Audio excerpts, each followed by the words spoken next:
Everyone knows Mary and Joseph as the parents of Jesus, but do you really know their complete story? Most people only know fragments: the angel's visit, the manger in Bethlehem, maybe the flight to Egypt. But what happened before the Annunciation? How did they meet? What was their life like raising the Son of God? And what role did they play after Jesus began his ministry? In today's video, you're going to get the full chronological account of Mary and Joseph's lives, from their backgrounds and betrothal through the miraculous birth, the hidden years, and beyond. We'll explore the cultural context, the prophetic significance, and the human drama behind two ordinary people called to an extraordinary purpose that would fulfill God's promise of redemption. But before we dive in, if you're new to this channel, consider hitting that like button and subscribing if you haven't already. Your support means we can continue producing more valuable content to help you learn something new or pass the time. Also, let us know where you're watching from and what time it is. We're building a global community here so you can connect with like-minded folks from around the world in the comment section down below. Okay, that's it for the introductions.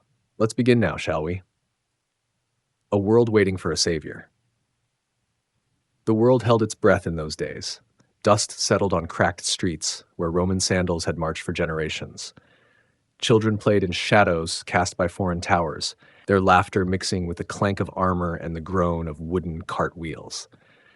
This was Judea, a land caught between memory and hope, where ancient promises whispered through olive groves and echoed in temple prayers. 700 years had passed since the last prophet spoke with authority. The voice of heaven seemed silent, leaving only echoes of what their ancestors had known. Yet in synagogues across the scattered towns, old men still read from scrolls that spoke of one who would come, a deliverer, a light in the darkness, a son who would bear the weight of nations on his shoulders. The Roman eagle perched on every important building, its bronze wings casting shadows over a people who remembered when their own banners flew free. Herod the Great ruled from his marble palace, a king by Roman grace rather than divine appointment. His building projects stretched across the horizon, monuments to power that would crumble like sand, though he did not know it then. In the countryside, farmers bent their backs to soil that had been worked by their fathers and their fathers' fathers. The land remembered every footstep of patriarch and prophet, every drop of blood spilled in conquest and sacrifice.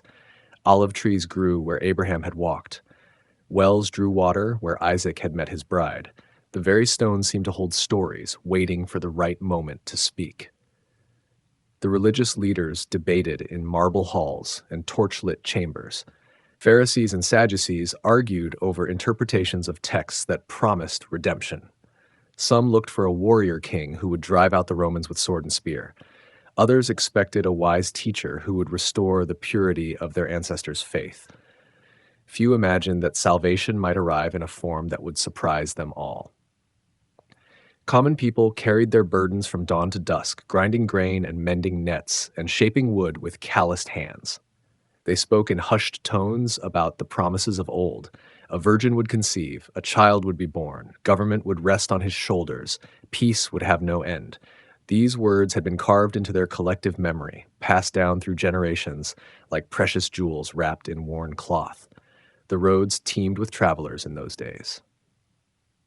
Merchants carried spices from distant lands.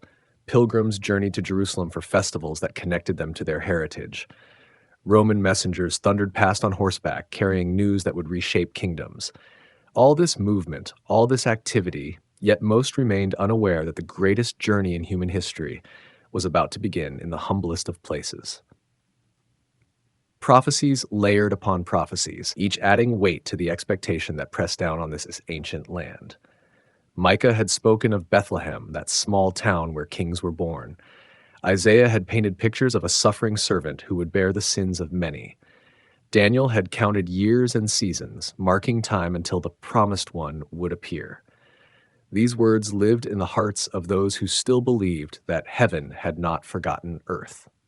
The temple in Jerusalem rose like a mountain of white stone and gold, its courtyards filled with the smoke of sacrifice and the murmur of prayers. Here, priests performed rituals that reached back through centuries, maintaining a connection between the visible and invisible worlds. The altar fires never ceased. The prayers never stopped. Someone, somewhere, was always calling out to the God of Abraham, Isaac, and Jacob, asking when his promises would finally bloom into reality.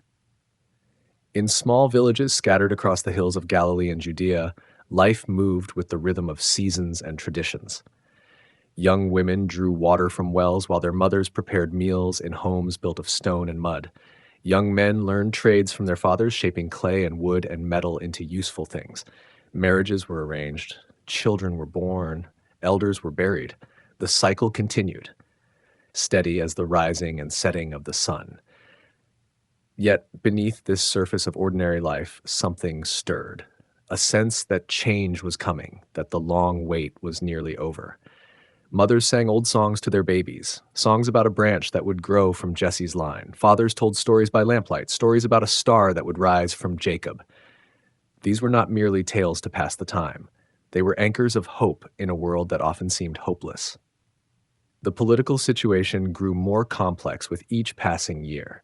Roman taxation pressed down on families already struggling to survive. Local rulers walked a careful line between serving their foreign masters and maintaining some connection to their own people. Religious tensions simmered beneath an imposed peace. The pressure was building, like water gathering behind a dam, waiting for the moment when something would give way. In this world of waiting and watching, of prophecy and politics, of dreams deferred but not abandoned, two young people went about their daily lives in a northern town called Nazareth. They had no idea that their names would be remembered when empires were forgotten. They could not have imagined that their love story would change the course of human history. They were simply Mary and Joseph, daughter and son of Israel, inheritors of promises they were about to help fulfill. The stage was set. The world was ready, though it did not know it. Heaven was about to touch earth in the most unexpected way, through the most unlikely people, in the most ordinary circumstances. The greatest story ever told was about to begin with a young woman and a young man who were willing to say yes to something far beyond their understanding. Mary, the girl from Nazareth, morning light, filtered through the small window of Mary's home, casting gentle patterns on the earthen floor where she knelt to grind grain. The rhythmic scraping of stone against stone created a peaceful sound that had marked the beginning of countless days in Nazareth. Her hands moved with practiced ease, muscles strengthened by years of domestic work that began before dawn and continued until the stars appeared. Nazareth perched on a hillside like a cluster of brown sparrows, its flat-roofed houses built of local limestone that glowed golden in the afternoon sun. Narrow streets wound between homes where extended families had lived for generations. Everyone knew everyone, and the affairs of one household quickly became the concern of all. Privacy was a luxury that existed only in whispered conversations and the secret thoughts that young women carried in their hearts. Mary's family traced their lineage back through centuries of faithful Jews who had clung to their traditions through exile and return, through conquest and reconstruction. Her father worked as a skilled craftsman, respected in the community for his honest dealings and careful attention to detail. Her mother had taught her the songs and stories that mothers had been teaching daughters since the time of Sarah and Rebecca. These threads of memory and tradition wove together to form the fabric of Mary's identity. The young woman possessed a beauty that went deeper than the graceful curve of her neck or the warmth of her dark eyes. Something in her manner suggested an inner stillness, a quality of attention that made people feel heard and valued. When she spoke, others listened. When she remained silent, her presence still communicated understanding and acceptance. This combination of strength and gentleness would serve her well in the days ahead, though she could not have known it then. Daily life in Nazareth followed patterns established by necessity and tradition. Women rose before sunrise to prepare the first meal, drawing water from the community well and kneading dough that had been set to rise the evening before. They worked in groups, sharing tasks and conversation, while children played at their feet, and older women offered advice born of long experience. Mary moved easily within this feminine community, contributing her energy while absorbing the wisdom of her elders. The marketplace provided a stage where the drama of village life unfolded each day. Vendors called out the qualities of their produce, while buyers examined goods with critical eyes. News traveled from stall to stall, carrying reports of distant events and local gossip with equal enthusiasm. Mary often accompanied her mother on these shopping expeditions, learning to judge the freshness of fish and the ripeness of fruit, while also observing the complex social dynamics that governed small town relationships. Religious observance shaped the rhythm of Mary's weeks and seasons. The Sabbath brought a welcome pause from labor, a time when families gathered to share meals and stories, to study the scriptures and discuss their meaning.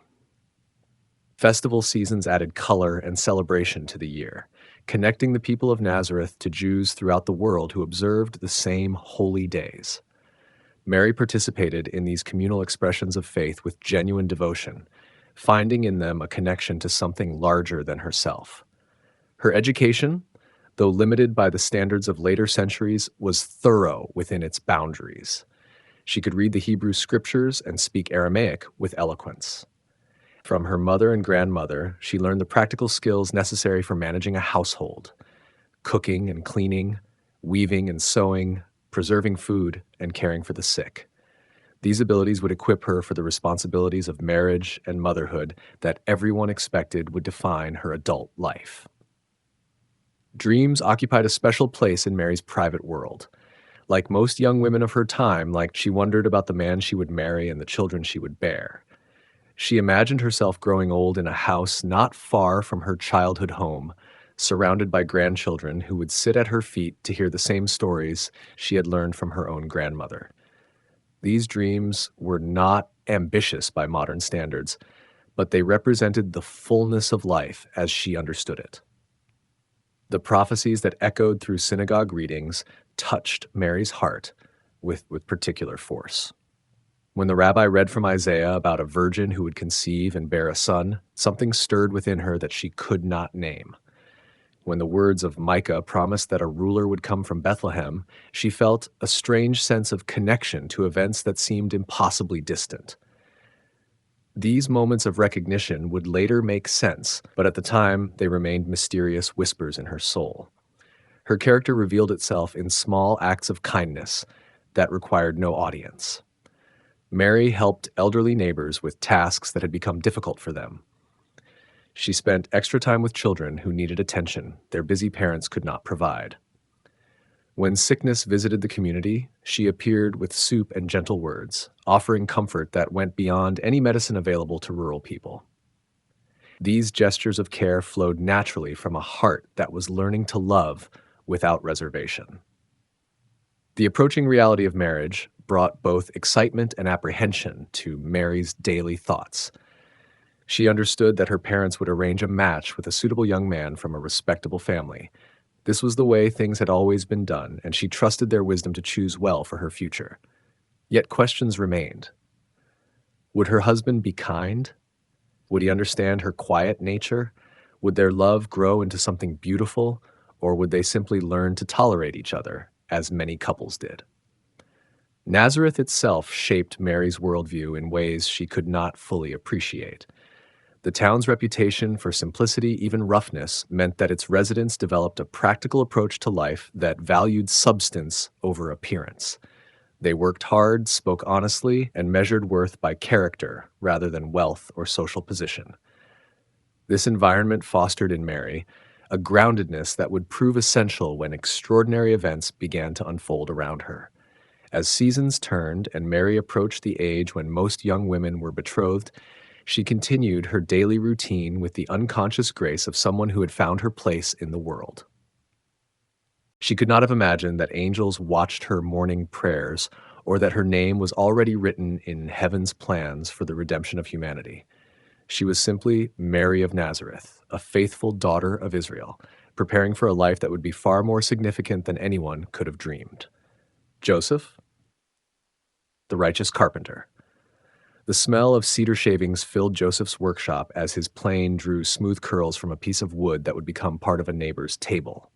Each stroke revealed more of the grain beneath, showing patterns that had been hidden since the tree first pushed its roots into Galilean soil. This work required patience and precision, qualities that had shaped Joseph's character as surely as his tools shaped the wood beneath his hands. Nazareth knew Joseph as a man whose word could be trusted completely. When he promised to finish a project by a certain date, neighbors marked their calendars with confidence. When he quoted a price for his work, they knew the final cost would not change unless they requested additional services. This reputation for reliability had taken years to establish, built through countless small decisions to choose integrity over convenience, honesty over profit. His workshop occupied a corner of the family compound, its walls lined with tools that had been passed down from his father and grandfather. Saws with teeth worn smooth by generations of use hung beside chisels whose handles had been shaped by countless hours of patient labor. Each tool had its proper place and purpose, and Joseph could reach for what he needed without looking, his hands guided by years of practice that had made the movements automatic. The work itself demanded both physical strength and artistic vision. Joseph could shape a rough beam into a smooth post, join pieces of wood so perfectly that the seams seemed to disappear, and carve decorative elements that transformed functional objects into things of beauty. His hands bore the scars and calluses that marked him as a craftsman, evidence of years spent learning his trade through trial and error, success and occasional failure. Customers came to Joseph not only for his skill, but for his character. In a time when many tradesmen cut corners or used inferior materials when they thought no one would notice, Joseph's work could be counted on to last. Parents knew that furniture made by his hands would serve their children and their children's children. This long-term perspective guided every choice he made about materials and methods. The rhythm of Joseph's days began before sunrise, when he would rise to pray before beginning his work. These quiet moments with God grounded him for whatever challenges the day might bring. He had learned from his father that craftsmanship was a form of worship, that creating useful and beautiful things was a way of partnering with the Creator in bringing order out of chaos, beauty out of raw materials. Family expectations weighed heavily on Joseph's shoulders as the eldest son. His father had begun teaching him the trade when he was barely old enough to hold a tool safely, and the assumption had always been that Joseph would inherit both the workshop and the responsibility of caring for aging parents. This was not a burden he resented, but a privilege he embraced, understanding that his individual dreams were woven into a larger pattern of family loyalty and community obligation. Marriage represented the next logical step in Joseph's life journey. His parents had already begun discussing potential matches with other families in Nazareth and surrounding villages. They sought a young woman who would complement their son's steady nature, someone who could manage a household while he focused on his craft. These conversations happened around him rather than with him, following customs that had governed such arrangements for centuries. The scriptures shaped Joseph's understanding of what it meant to be a righteous man. He had memorized large portions of the Psalms and could quote the wisdom literature with ease. These texts provided a framework for making decisions, offering guidance on everything from business practices to personal relationships. When faced with difficult choices, Joseph often found himself returning to the principle that justice and mercy should walk hand in hand. His reputation extended beyond his workshop into the broader community. When disputes arose between neighbors, they sometimes asked Joseph to serve as a mediator, trusting his judgment and his ability to see multiple sides of complex situations. When young men needed advice about their trades or their relationships, they sought out his counsel. This informal leadership role had developed naturally from his character rather than from any desire for prominence. The tools of Joseph's trade served as metaphors for the spiritual disciplines that shaped his inner life. Just as a plane revealed the true nature of wood by removing what was unnecessary, prayer and study stripped away the distractions that clouded his vision of what mattered most. Just as a saw cut through tough material with steady, repeated motions, perseverance could overcome obstacles that seemed impossible at first encounter. Dreams often visited Joseph during the quiet hours before dawn, though he was careful about which ones he shared with others. Some seemed to carry messages that went beyond the random firing of a sleeping mind, offering guidance or warning that proved accurate when tested against subsequent events. This sensitivity to the voice of heaven would serve him well in the days ahead, though he could not have known how dramatically it would reshape his life. Loneliness occasionally crept into Joseph's evening hours when the workshop fell silent, and he found himself imagining the conversations he might have with a wife and the laughter that children would bring to the family compound. These moments of yearning reminded him that his contentment with solitary work was not complete, that God had designed humans for companionship and community. Marriage would fill a space in his heart that no amount of successful craftsmanship could satisfy. The economic pressure that affected all working families in Roman-occupied Palestine touched Joseph's life as well. Taxes demanded an ever larger portion of his income, forcing him to work longer hours and charge prices that sometimes strained his relationships with neighbors who were struggling with their own financial burdens. Yet he refused to compromise the quality of his work or take advantage of customers who had little choice but to accept whatever terms he offered. Joseph's faith was not the dramatic, emotional variety that attracted attention in public gatherings. Instead, it showed itself in the steady accumulation of right choices, the quiet persistence of prayer, and the patient trust that God's purposes were working themselves out, even when the immediate circumstances seemed difficult or confusing. This solid foundation would prove essential when heaven invaded his ordinary life with requests that challenged everything he thought he understood about God's methods. As he worked in his shop on ordinary days, shaping wood into useful forms, Joseph could not have imagined that his name would be remembered alongside the greatest figures in history. He was simply a craftsman doing honest work, a faithful man trying to live according to the principles his ancestors had followed for generations. Yet heaven was already preparing to entrust him with a responsibility that would require every ounce of character he had developed through years of choosing righteousness over convenience. An unlikely match. The conversation began as these things always did, with careful inquiries disguised as casual observations. Mary's mother mentioned to a neighbor that her daughter was approaching the age when serious discussions about marriage should begin. The neighbor agreed that Mary had grown into a lovely young woman who would bring credit to any family fortunate enough to welcome her as a daughter-in-law. Word traveled through the intricate network of relationships that connected every household in Nazareth to every other household. Joseph's parents had been conducting their own quiet investigation into suitable families. They sought a young woman whose character would complement their son's steady nature, someone who understood the rhythms of domestic life and could manage the complexities of running a household while respecting the demands of his craft. Mary's reputation for kindness and capability had reached their ears through multiple sources, each report confirming what others had observed. The families shared certain advantages that made a match between their children attractive to both sides. Neither was wealthy, but both enjoyed respect within the community for their honest dealings and faithful observance of religious traditions.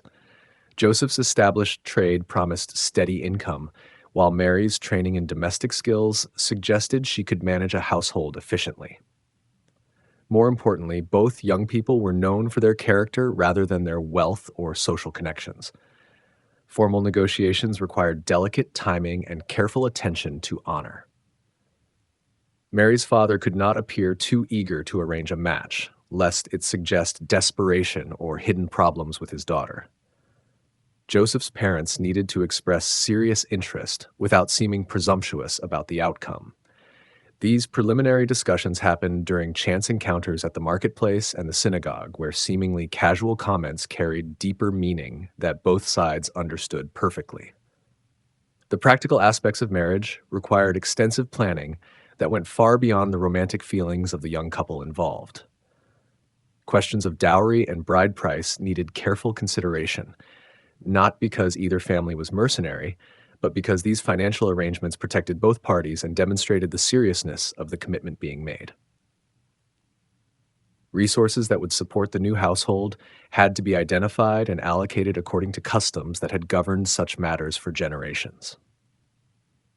Mary learned about the developing discussions through hints and suggestions rather than direct conversation. Her mother began asking hypothetical questions about the qualities she would want in a husband, and neighbors started making comments about Joseph that seemed designed to gauge her reaction. This indirect approach allowed her to express preferences without appearing forward, while giving her family the information they needed to proceed with confidence. Joseph found himself the subject of similar subtle questioning from his own parents and their friends. They observed his reactions when Mary's name came up in conversation, noting whether he seemed interested or indifferent to the possibility of a match. His response indicated neither enthusiasm nor opposition, which his parents interpreted as a reasonable foundation for the kind of marriage that developed into love through shared experience, rather than beginning with passionate attraction. The religious dimension of marriage carried enormous weight in both families' thinking. They sought assurance that the proposed match would honor God and strengthen both young people's commitment to the faith of their ancestors. Mary's devotion to prayer and scripture study impressed Joseph's parents, while her family appreciated his reputation for righteousness and his active participation in synagogue life. These spiritual considerations mattered more than economic advantages or social status. Community opinion played a significant role in validating the proposed arrangement. When respected neighbors expressed approval of the potential match, it confirmed what both families had already concluded through their own careful observation. Elderly women who had known both young people since childhood offered wisdom based on their understanding of what made marriages succeed or fail. Their support carried the weight of accumulated experience. The formal betrothal would create a legal bond nearly as binding as marriage itself, dissolving only through divorce rather than simple mutual agreement. This seriousness required both families to feel confident that the arrangement served everyone's best interests. They had observed other matches that seemed suitable at the beginning but proved difficult later, when personality conflicts or mismatched expectations created ongoing tension. Mary's feelings about the proposed match were complex and largely private.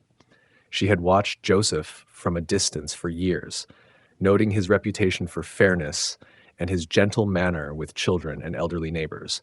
He seemed like the kind of man who would treat a wife with respect, rather than viewing her as property or a convenience. Yet she also felt nervous about the reality of sharing her life with someone who remained largely unknown to her. Joseph approached the possibility of marriage with characteristic thoughtfulness, weighing the practical and emotional aspects of the decision. Mary's beauty certainly attracted him, but more importantly, he sensed in her a depth of character that promised good companionship through the various seasons of married life. He could imagine her managing their household with wisdom while supporting his work without trying to control or change him. The negotiations reached their conclusion during a series of meetings that brought both families together to discuss details and reach final agreements. The conversations were formal but friendly, with each side working to ensure that the arrangement would benefit everyone involved.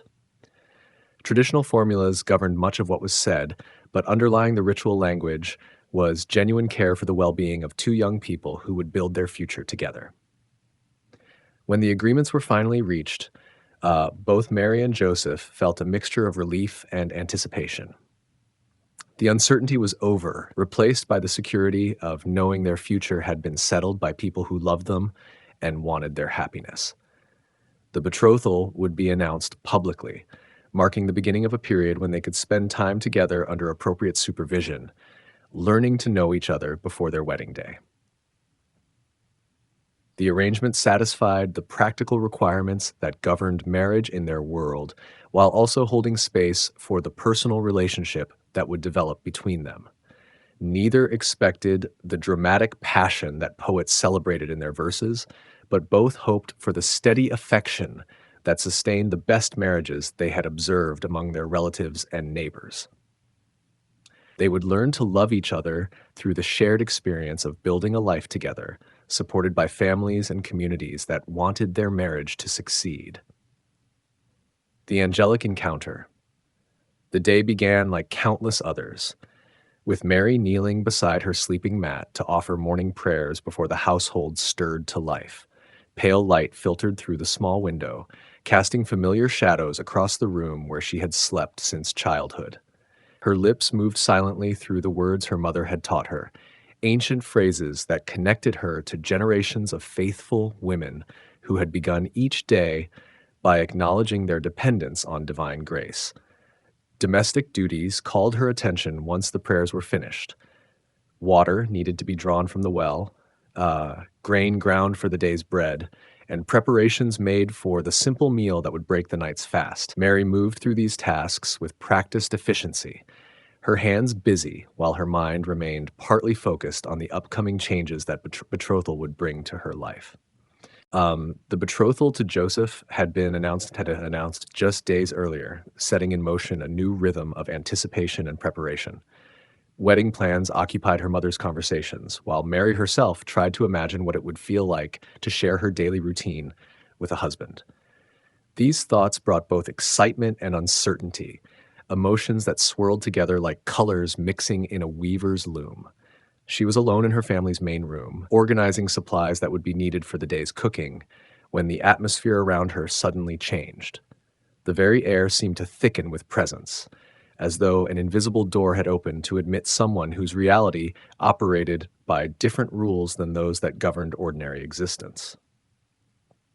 Mary's hands stilled in their work as every instinct alerted her that something extraordinary was happening. Light filled the space around her, but not the familiar golden glow of sunrise or the warm flicker of oil lamps. This radiance seemed to emanate from a source beyond the physical world, carrying with it a sense of power that made her knees weak and her breath catch in her throat.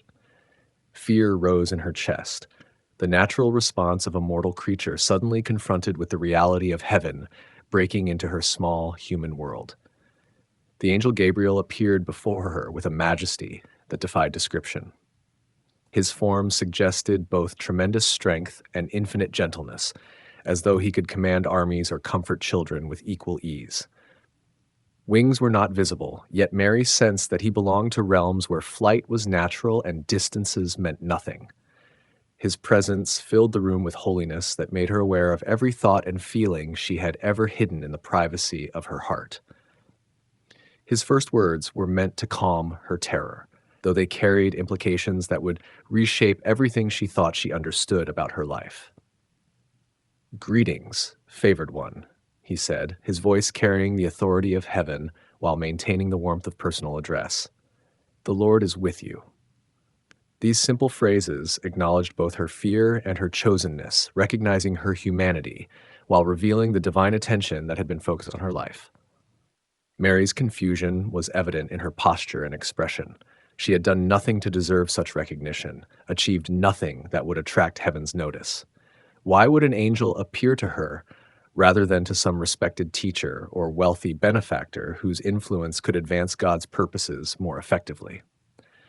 The questions raced through her mind while she struggled to find words adequate for responding to a messenger from the throne of God. Gabriel understood her bewilderment and spoke again with patient kindness. "Do not be afraid, Mary," he said, using her name with a familiarity that suggested heaven had been watching her long before this moment. "You have found favor with God." The words implied that her character and faith had been observed and approved, though she could not imagine what qualities in her ordinary life could have attracted such extraordinary attention. The message he brought would change the course of human history, though Mary could not have grasped its full implications as Gabriel spoke. "You will conceive and give birth to a son," he announced, his words carrying the certainty of divine decree rather than mere possibility. "You are to call him Jesus. He will be great and will be called the Son of the Most High. The Lord God will give him the throne of his father David, and he will reign over Jacob's descendants forever." Each phrase built upon the last, revealing layer after layer of meaning that connected this promised child to the ancient prophecies Mary had heard read in the synagogue since childhood. The son of David who would reign forever, the one who would inherit promises made to Abraham and Isaac and Jacob. The fulfillment of hopes that had sustained her people through centuries of waiting and longing. Yet the practical implications of the angel's words created a new kind of fear in Mary's heart. She was betrothed but not yet married. still living in her father's house under the protection of her family's reputation. Pregnancy outside of marriage would bring shame that could destroy not only her own future, but also the honor of everyone she loved. The legal consequences could be severe, potentially even fatal, according to the strict interpretation of religious law. Her question revealed both innocence and intelligence. "How will this be?" she asked, "since I am a virgin?" She was not doubting God's power, but seeking to understand how the divine purpose would work itself out in the context of her very human circumstances. The question showed her willingness to cooperate with heaven's plan, while acknowledging the genuine confusion created by its apparent impossibility. Gabriel's response revealed the method by which the impossible would become reality. "The Holy Spirit will come on you," he explained, "and the power of the Most High will overshadow you. So the Holy One to be born will be called the Son of God." These words described a miracle that transcended natural law while maintaining Mary's purity and honoring her virginity. The child would be conceived through divine intervention rather than human relationship. To strengthen her faith and provide concrete evidence of God's power to work beyond natural limitations, Gabriel shared news of another miracle already taking place. "Even Elizabeth, your relative, is going to have a child in her old age," he revealed, "and she who was said to be unable to conceive is in her 6th month, for no word from God will ever fail." This information would prove important in the days ahead, providing Mary with both a refuge and a companion who could understand the burden of carrying a child promised by heaven. The moment had arrived for Mary's response to the most significant invitation ever extended to a human being. Everything hung in the balance as heaven waited for her answer. She could have refused, could have pleaded her youth, or her circumstances, or her fear. Instead, she demonstrated the faith that had already marked her as chosen by speaking words that would echo through eternity. "I am the Lord's servant," Mary said with quiet dignity that transformed her fear into surrender. "May your word to me be fulfilled." These simple phrases represented more than agreement to an unexpected pregnancy. They expressed willingness to become part of God's redemptive plan, regardless of the personal cost, trust in divine goodness despite unclear circumstances, and acceptance of a destiny far beyond anything she had imagined for herself. Gabriel departed as suddenly as he had appeared, leaving Mary alone with the magnitude of what had just occurred. The familiar room looked exactly the same, yet everything had changed. She was no longer simply Mary of Nazareth, betrothed to Joseph the carpenter. She was the chosen vessel through whom the long-promised Messiah would enter the world, the young woman whose yes to heaven would make possible the salvation of humanity. A secret carried. The silence after Gabriel's departure felt heavier than any sound Mary had ever heard. She remained kneeling on the floor where the angel had found her, afraid to move, lest the motion somehow break the spell and cause her to discover that the whole encounter had been an elaborate dream. Her hands trembled as she pressed them against her still flat stomach, wondering if the promised child was already growing within her, or if the miracle would unfold gradually over the coming days. The familiar sounds of morning life in Nazareth drifted through the window as neighbors began their daily routines. Children's voices mixed with the bleating of goats and the scrape of grinding stones preparing grain for bread. Mary listened to these ordinary sounds with new ears, amazed that the world could continue its normal rhythm when something so extraordinary had just occurred within the walls of her family's home. Questions tumbled through her mind faster than she could process them. When would the pregnancy become apparent to others? How could she explain her condition to parents who trusted her virtue completely? What would Joseph think when he learned that his betrothed was carrying a child that was not his? The angel had provided no guidance for navigating these practical challenges, leaving her to face them with nothing but faith and the promise that God's word would not fail. Her mother's footsteps in the courtyard announced the end of Mary's solitude. She rose quickly and attempted to compose herself, arranging her features into an expression of normal contentment. The effort felt enormous, as though she were trying to contain an ocean of transformation behind the facade of an ordinary morning. When her mother entered the room, Mary busied herself with the grain she had abandoned when Gabriel appeared. The conversation that followed tested Mary's acting abilities to their limits.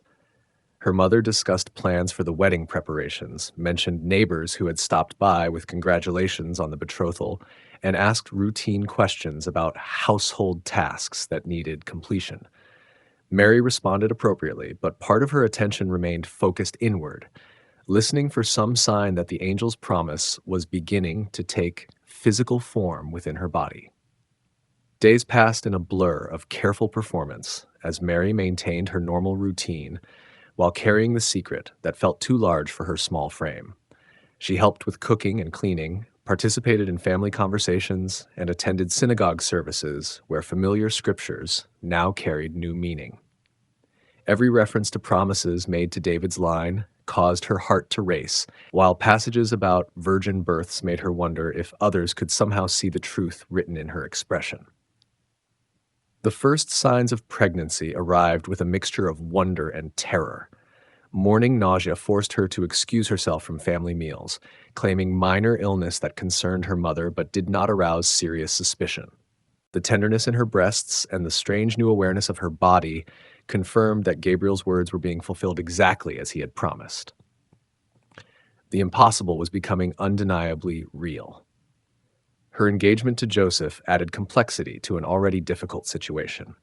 Custom allowed betrothed couples to spend time together under appropriate supervision, and these encounters became exercises in careful deception. Mary found herself studying Joseph's face for signs of suspicion or displeasure while trying to act like a normal bride-to-be, anticipating her wedding day with appropriate excitement. Joseph's character made her deception even more painful.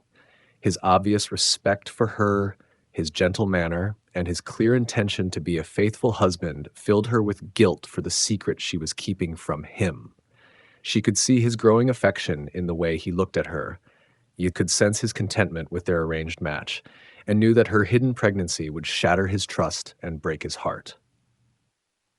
Sleep became elusive as Mary wrestled with the implications of her situation.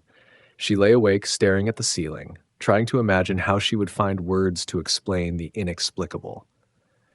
How could she tell anyone that an angel had appeared to announce that she would bear the Messiah? Who would believe such a fantastic claim? Even if they accepted her story, would they understand that her pregnancy was miraculous rather than scandalous? Prayer offered her only refuge during these sleepless hours. She poured out her fears and confusion to the God who had chosen her for this impossible task, pleading for wisdom and strength to navigate the challenges ahead.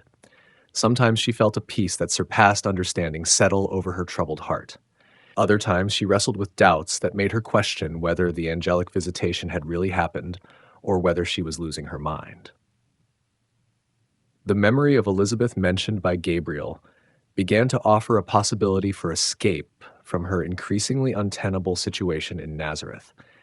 If her elderly relative was indeed experiencing her own miraculous pregnancy, she might understand Mary's predicament in ways that no one else could. The idea of traveling to Judea to visit Elizabeth grew more appealing with each passing day, offering both refuge and the chance to speak freely with someone who might believe her incredible story. Her parents' concerned questions about her recent illness and her distracted behavior made Mary realize that her ability to maintain the deception was limited. Soon her condition would become too obvious to hide, and the protective walls of family privacy would crumble before the harsh judgment of community opinion. The clock was ticking toward a revelation that would test everyone's faith and love. The weight of carrying such a monumental secret pressed down on Mary's shoulders like a physical burden. She was not yet 16 years old, yet she bore knowledge that could reshape the understanding of everyone around her. The promised child in her womb was not merely her baby, but the hope of Israel, the answer to centuries of prayer, the fulfillment of prophecies that had sustained her people through their darkest hours. Fear for Joseph's reaction consumed much of her emotional energy. She had grown to care for him during their brief courtship, appreciating his kindness and his obvious desire to be a good husband. The thought of seeing confusion and pain replace the warmth in his eyes when he learned about her pregnancy filled her with anguish that went beyond concern for her own reputation. Yet, beneath all the fear and uncertainty, a deeper current of trust flowed through Mary's heart. The same God who had sent Gabriel with the impossible announcement would surely provide guidance for the impossible circumstances that followed. She clung to the angel's final words about nothing being impossible with God, using them as an anchor when waves of doubt threatened to overwhelm her fragile faith. The secret she carried was not merely her own burden, but the hope of the world taking shape within her body. This knowledge gave her strength even in her darkest moments of worry. She was not just a frightened young woman facing social disgrace. She was the chosen vessel for divine love to enter human history, the bridge between heaven's promises and earth's longing for redemption. Joseph's dark night. The news reached Joseph like a physical blow that left him struggling to breathe. Mary's condition could no longer be hidden, and the whispered conversations of concerned neighbors had finally made their way to his ears through sources that could not be ignored or dismissed. His betrothed, the young woman he had begun to love with quiet intensity, was carrying a child that could not possibly be his. His first reaction was complete disbelief that fought against the mounting evidence.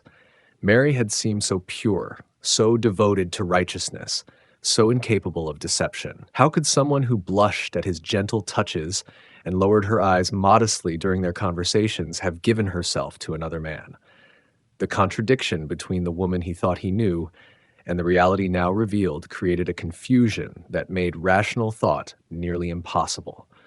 The carpenter's workshop became his refuge during the long hours when sleep refused to come. He worked by lamplight, his hands shaping wood with mechanical precision, while his mind wrestled with questions that had no satisfying answers. The familiar rhythm of saw and plane provided a backdrop for the storm of emotions that raged within his chest, offering occupation for his body while his heart struggled to process this devastating betrayal. Community expectations pressed down on him with crushing weight. Everyone knew about the betrothal, had witnessed his obvious contentment with the arrangement, had offered congratulations on his good fortune in winning such a lovely and virtuous bride. Now, these same neighbors would be watching to see how he responded to this public humiliation, measuring his reaction against their own understanding of what honor demanded. The legal options available to him offered no comfort, only different forms of pain. Mosaic law provided clear guidance for dealing with unfaithful betrothed women, but the prescribed punishments seemed impossibly harsh when applied to someone he had grown to care for deeply. Public accusation would protect his own reputation while destroying Mary's life completely. The thought of her facing such consequences made his stomach turn with revulsion. Yet, the alternative of proceeding with the marriage was equally unthinkable. How could he take as his wife someone who had been intimate with another man? How could he claim as his own a child conceived through Mary's unfaithfulness? The arrangement would satisfy the requirements of mercy while making him an object of pity and scorn, a man too weak to defend his own honor or too foolish to recognize his bride's deception. His parents' reaction added another layer of complexity to an already impossible situation. They had been so pleased with the match, so confident that Mary would prove a worthy addition to their family. Now their disappointment and anger burned almost as fiercely as his own pain, and their insistent questions about his plans for responding to this crisis demanded answers he was not ready to give. Sleep, when it finally came, brought no relief from his torment. Dreams mixed memories of Mary's gentle smile with images of her in the arms of some unknown lover, creating a torture that followed him from consciousness into rest and back again. He would wake with tears on his cheeks and a weight in his chest that made each breath an effort, only to face another day of pretending that his world had not collapsed around him. The question of Mary's lover haunted Joseph's imagination with particular cruelty. Was it someone he knew, a neighbor or friend who had betrayed his trust along with hers? Was it a stranger passing through Nazareth who had taken advantage of a young woman's innocence? The uncertainty was almost worse than knowledge would have been, leaving him to torture himself with possibilities that multiplied like weeds in fertile soil. His faith, which had been a source of strength throughout his life, now seemed to mock his pain with its emphasis on forgiveness and mercy. How could he forgive something that cut so deeply into his heart? How could he show mercy to someone who had shattered his trust so completely? The teachings that had once seemed beautiful and inspiring now felt like impossible demands that asked more than any human heart could bear. Prayer became a wrestling match between his desire for guidance and his anger at the situation God had allowed to develop. Joseph poured out his confusion and pain in the privacy of his workshop, alternately pleading for wisdom and demanding explanations for why this trial had been permitted to destroy his happiness. The silence that answered his cries seemed to confirm his growing sense that he was facing this crisis alone. The practical aspects of dissolving the betrothal required careful consideration despite his emotional turmoil. Legal procedures had to be followed, financial arrangements needed to be addressed, and family honor demanded protection, even in the midst of personal catastrophe. Joseph found himself mechanically planning the steps that would free him from his commitment, while part of his heart rebelled against the necessity of such action. Days blended into nights as Joseph postponed making the final decision that would determine both his and Mary's futures. Something held him back from taking the decisive action that logic and law demanded, though he could not identify what force was restraining him. Perhaps it was the memory of Mary's eyes, which had always seemed incapable of deception. Perhaps it was the hope that some explanation might yet emerge to make sense of the senseless. The weight of judgment pressed heavily on his shoulders as Joseph considered his responsibility not only to himself but to the broader community. His response to Mary's betrayal would send a message about the importance of virtue and faithfulness, would either uphold or undermine the moral standards that held society together. Yet this burden of example setting felt overwhelming when applied to someone he had begun to love. His reputation as a righteous man complicated his decision-making process. Neighbors expected him to respond with appropriate moral outrage, to demonstrate the kind of character that had earned their respect over many years. Yet the righteousness they admired in him also demanded consideration of mercy alongside justice, creating an internal conflict between competing virtues that both claimed divine authority. The idea of private divorce began to appeal to Joseph as a way of escaping his impossible situation without completely destroying Mary's future. Such an arrangement would free him from an unbearable marriage while avoiding the public scandal that would make her life a misery. It represented a compromise between justice and mercy that might satisfy both his wounded heart and his commitment to righteousness. As exhaustion finally overcame his racing thoughts on what felt like the 100th sleepless night, Joseph made his decision. He would divorce Mary quietly, protecting her from public disgrace while freeing himself from a commitment that had become impossible to honor.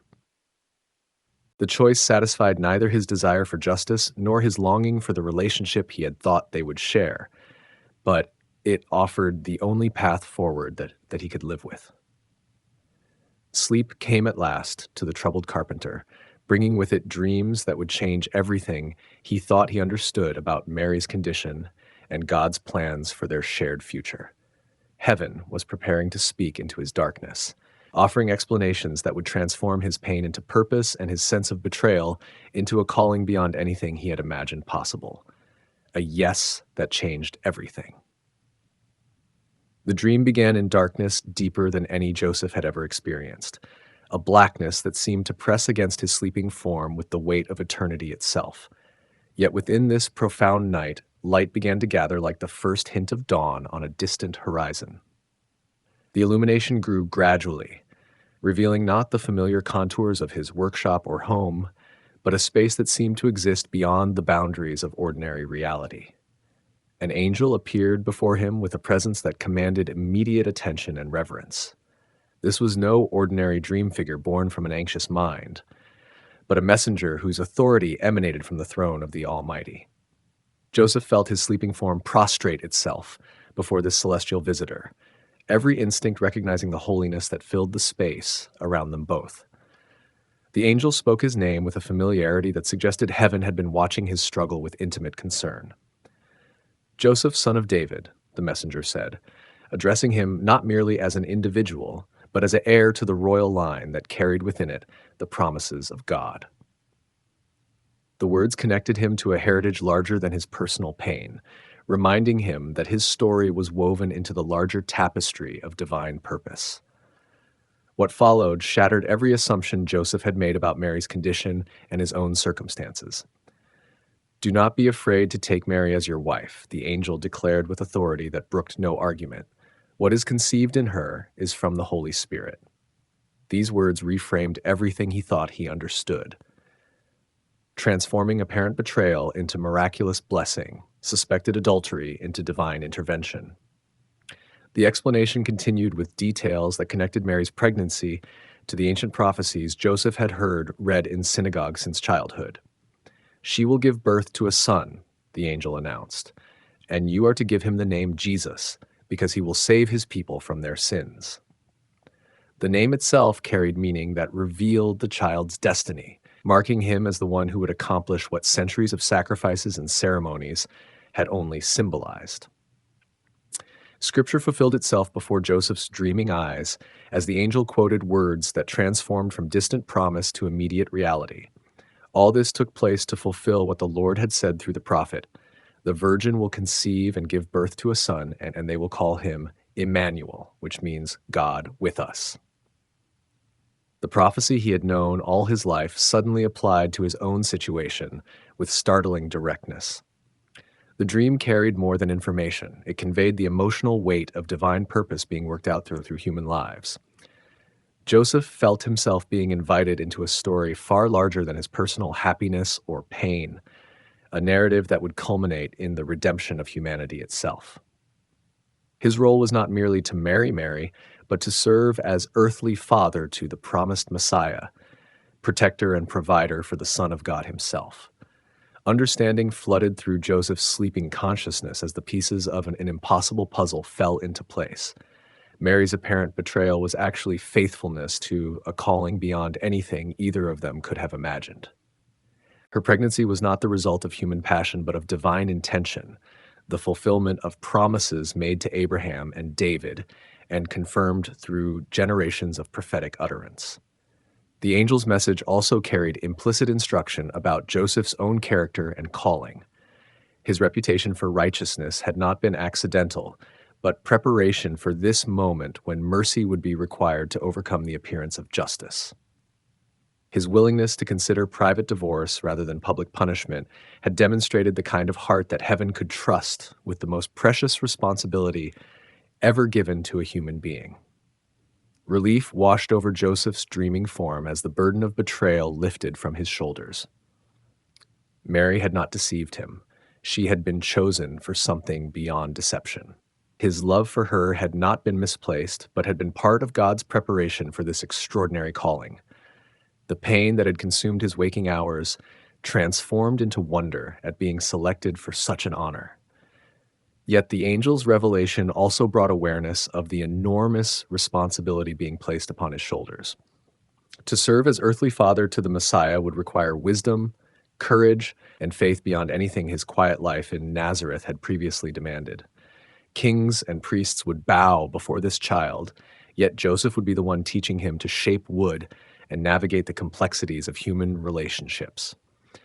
The dream began to fade as dawn approached, but not before Joseph understood that his response to this revelation would echo through eternity. He could choose fear over faith, could allow the magnitude of the calling to overwhelm him, could retreat into the safety of his original plan to divorce Mary quietly, or he could say yes to heaven's invitation, accepting a role that would reshape not only his own destiny, but the destiny of the world. Joseph awakened with tears of joy streaming down his face, his heart transformed from despair to overwhelming gratitude. The workshop that had been his refuge during dark nights of questioning now seemed inadequate to contain the worship that rose from his soul. Every tool, every piece of wood, every familiar object had been sanctified by the knowledge that the hands that shaped them would also guide the childhood of God's own Son. His first impulse was to go immediately to Mary, to tell her that he knew and understood and accepted the miraculous truth of her condition. The urge to hold her, to ask her forgiveness for doubting her character, to pledge his protection and devotion to both her and the child she carried, overwhelmed every other consideration. The morning could not come quickly enough for him to begin putting the angel's instructions into action. The decision to proceed with the marriage required no internal debate or careful weighing of options. Joseph's yes to heaven was complete and immediate, flowing from a heart that had been prepared through years of choosing righteousness in small matters to choose faithfulness in this ultimate test. He would take Mary as his wife, claim her child as his own, and serve as protector for the family through whom salvation would enter the world. Prayer filled the remaining hours before sunrise as Joseph poured out his gratitude and commitment to the God who had trusted him with such responsibility. He pledged his strength, his resources, his reputation, and his life to the service of this calling, understanding that his own dreams and plans would now be subordinated to purposes far greater than personal happiness or professional success. When morning light finally crept through the workshop windows, it illuminated a man transformed.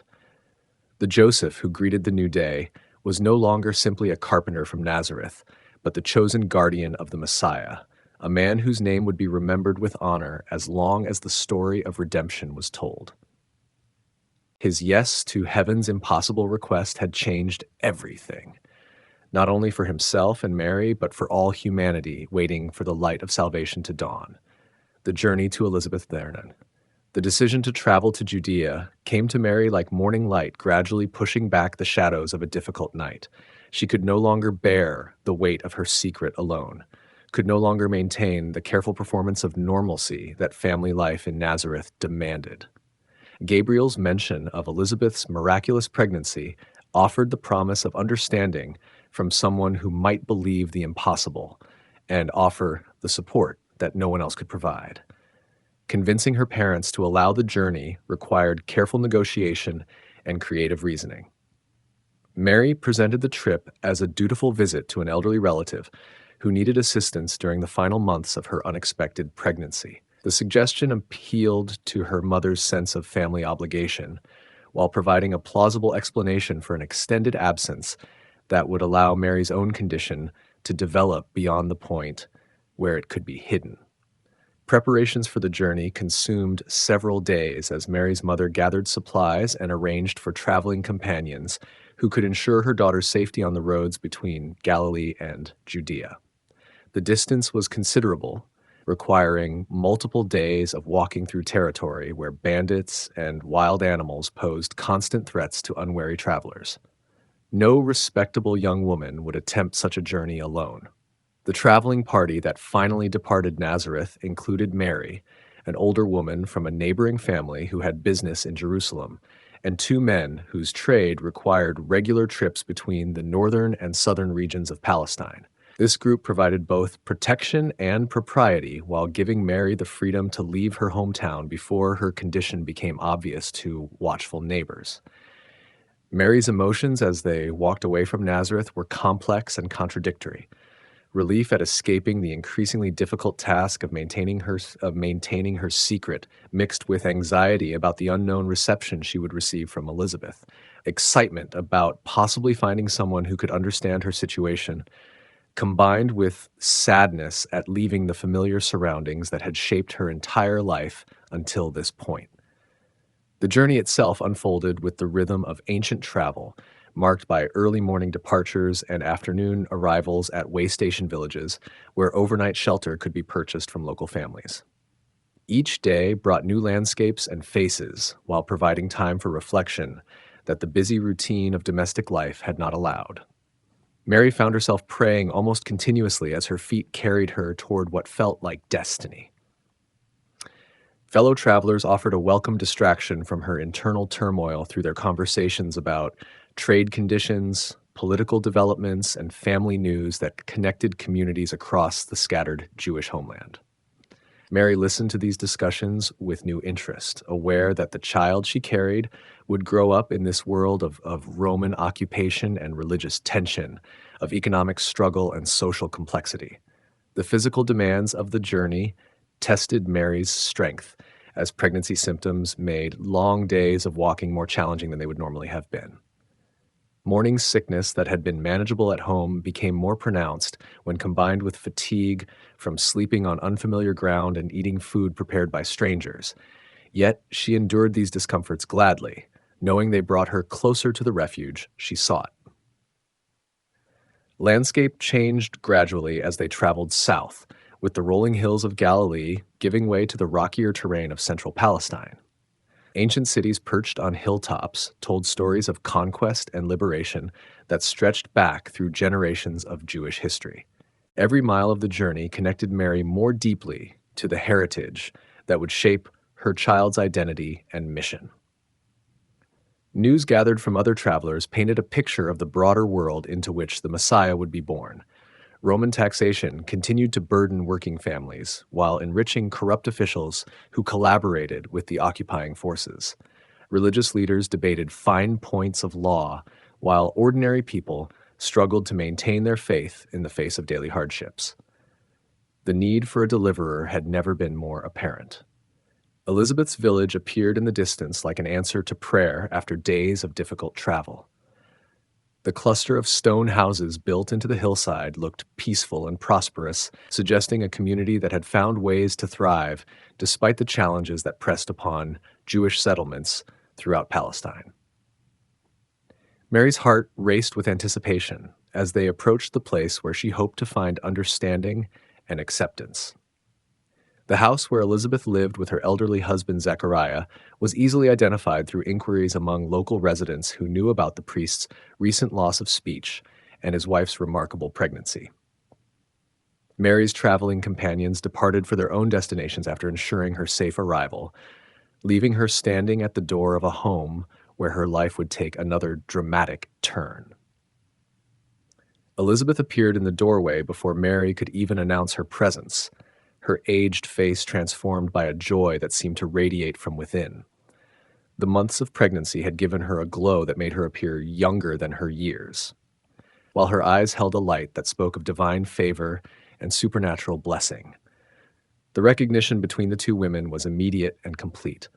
The moment Mary spoke her greeting, Elizabeth felt her own child leap within her womb with such force that both women gasped in wonder. The unborn John the Baptist was responding to the presence of his Lord with a joy that transcended the boundaries of natural communication. This physical sign confirmed what both women already sensed. They were participants in events that would reshape the history of God's relationship with humanity.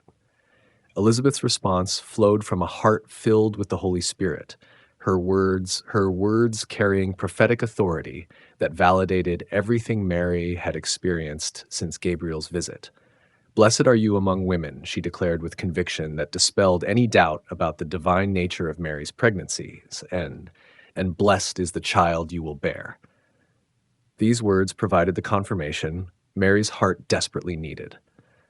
The older woman's declaration continued with recognition that revealed supernatural insight into Mary's condition and calling. "But why am I so favored?" Elizabeth asked with genuine humility, "that the mother of my Lord should come to me?" The title she used acknowledged the child Mary carried, not merely as a special baby, but as the long-awaited Messiah, whose coming had been promised for generations. Mary's response burst from her heart like water from a spring that had been dammed too long.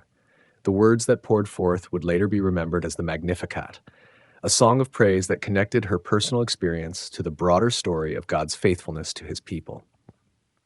In Elizabeth's presence, Mary found her voice and spoke with prophetic power that matched the magnitude of her calling. Under Roman eyes, the Roman Empire cast its shadow across every aspect of daily life in first-century Palestine, reaching into the humblest homes with demands that reminded conquered peoples of their subjugation. Tax collectors appeared at irregular intervals, their leather pouches growing heavy with coins extracted from families who could barely afford to feed themselves. The sound of marching legions echoed through valley settlements, a constant reminder that local autonomy existed only at the pleasure of distant rulers. Herod the Great governed Judea as Rome's appointed client king, walking a careful line between satisfying his imperial masters and maintaining enough legitimacy among his Jewish subjects to prevent rebellion. His building projects employed thousands of workers while draining the treasury through lavish expenditures is designed more to impress visiting dignitaries than to serve local needs.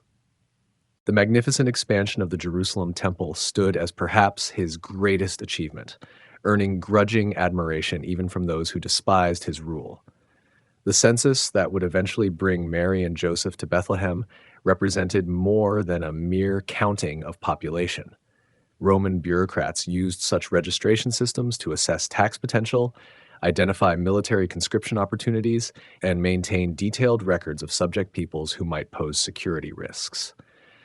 Every family would be required to travel to their ancestral hometown for enrollment, creating a massive displacement of population that strained resources and disrupted normal life. Jewish religious leaders found themselves caught between competing loyalties as they tried to maintain their spiritual authority while accommodating political realities.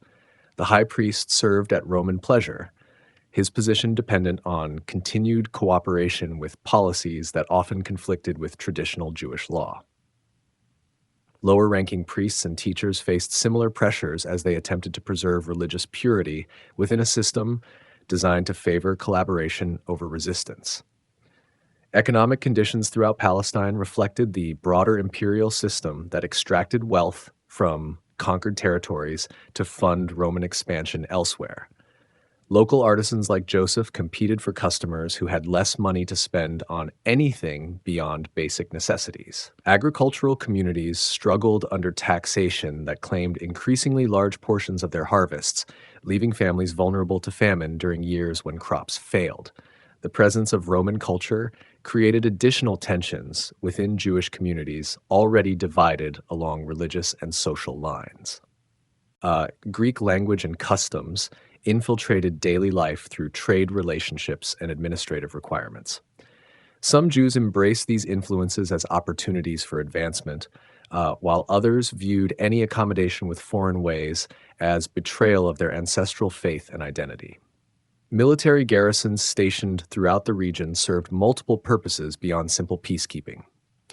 Roman soldiers represented both the power and the culture of the empire. Their interactions with local populations, ranging from routine commercial transactions to brutal enforcement of imperial will.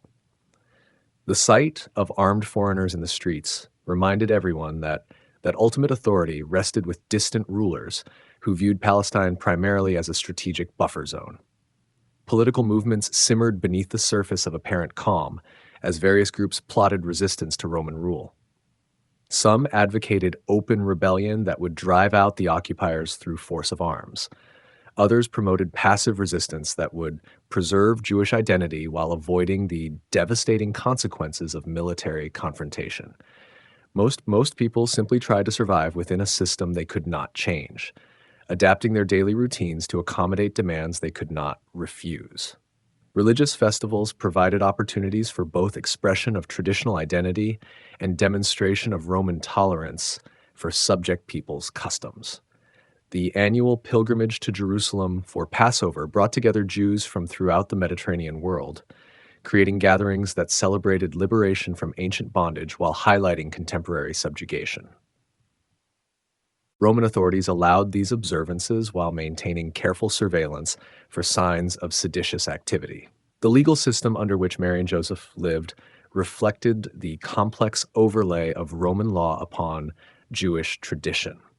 Local matters could still be adjudicated according to ancient customs, but serious crimes fell under imperial jurisdiction where different standards of evidence and punishment applied. This dual system created confusion and resentment among people who found their traditional ways of resolving disputes increasingly irrelevant. Trade relationships connected Palestinian communities to the broader Mediterranean economy in ways that brought both opportunities and vulnerabilities. Merchants could prosper by serving Roman markets, but economic downturns in distant provinces could devastate local businesses that had become dependent on imperial demand.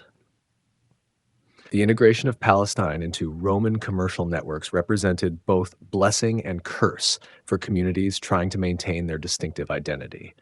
Cultural pressures worked alongside political and economic forces to reshape Jewish life in ways that would have seemed impossible to earlier generations. Young people growing up under Roman rule often found themselves attracted to imperial customs that offered paths to advancement unavailable through traditional channels.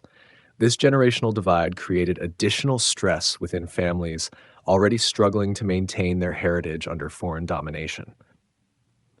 The very language used in daily conversation reflected the complex cultural mixing that characterized life under Roman rule. Aramaic remained the common tongue of Jewish Palestine, but Greek served as the language of commerce and administration. Latin appeared on official documents and military communications. Hebrew survived primarily in religious contexts, preserving the sacred traditions that connected contemporary Jews to their ancient heritage. Archaeological evidence from this period reveals the material impact of Roman civilization on Palestinian life. Pottery styles, architectural techniques, and artistic motifs all show the influence of imperial culture working alongside local traditions. Coins bore the images of Roman rulers while maintaining Hebrew or Aramaic inscriptions that acknowledged local sensibilities.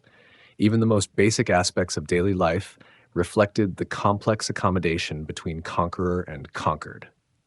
Into this world of political tension, economic hardship, and cultural transformation, heaven was preparing to send its ultimate answer to human longing for redemption. The child who would grow in Mary's womb would enter a society shaped by imperial power, but sustained by ancient promises. His mission would unfold against the backdrop of Roman rule while drawing its meaning from traditions that preceded any earthly empire. The census that would soon disrupt the lives of Mary and Joseph represented just one more demand from distant rulers who viewed their subjects primarily as sources of revenue and potential security threats. Yet, this bureaucratic requirement would serve divine purposes, ensuring that the promised child would be born in the city of David, as ancient prophecies had foretold.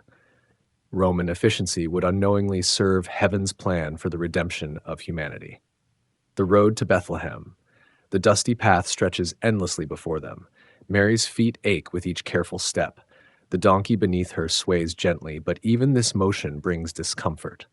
Her belly, round and full, holds the promise that will change the world. Yet in this moment, she feels only the weight of her humanity. Joseph walks beside her, his calloused hands steady on the donkey's rope. Sweat beads on his forehead despite the cool morning air. The carpenter's strong shoulders carry more than supplies. They bear the responsibility of protecting this young woman and the child she carries. Every stone in the road seems placed to test his resolve. Behind them, Nazareth fades into memory. Ahead lies Bethlehem, the city of David, where Roman bureaucracy demands their presence. The census calls, and subjects of the empire must answer. The irony escapes them both. The future King of Kings travels to register as a subject of Caesar. The road swarms with travelers. Families push carts loaded with possessions. Merchants drive laden donkeys toward distant markets. Pilgrims walk in small groups, their conversations mixing Hebrew, Aramaic, and occasional Latin phrases. Everyone moves with purpose, yet the pace feels painfully slow. Mary shifts uncomfortably. The baby within her seems restless today, as if sensing the journey's urgency. She places both hands on her belly, whispering prayers learned at her mother's knee. The words of Hannah float through her mind, mixing with her own desperate hopes for safe passage. Joseph notices her discomfort. His eyes search the road ahead for places to rest. A grove of olive trees offers shade, but they've stopped twice already this morning. The sun climbs higher and Bethlehem remains distant. Other travelers pass them, some casting curious glances at the young couple moving so slowly. The Roman presence grows stronger as they near Jerusalem. Soldiers patrol in pairs, their armor catching sunlight like warnings. Tax collectors set up stations at crossroads, demanding payment from merchants and pilgrims alike. The machinery of empire touches every aspect of this journey, reminding all who truly rules this land. Mary remembers the stories her father told. David once walked these same paths as a shepherd boy.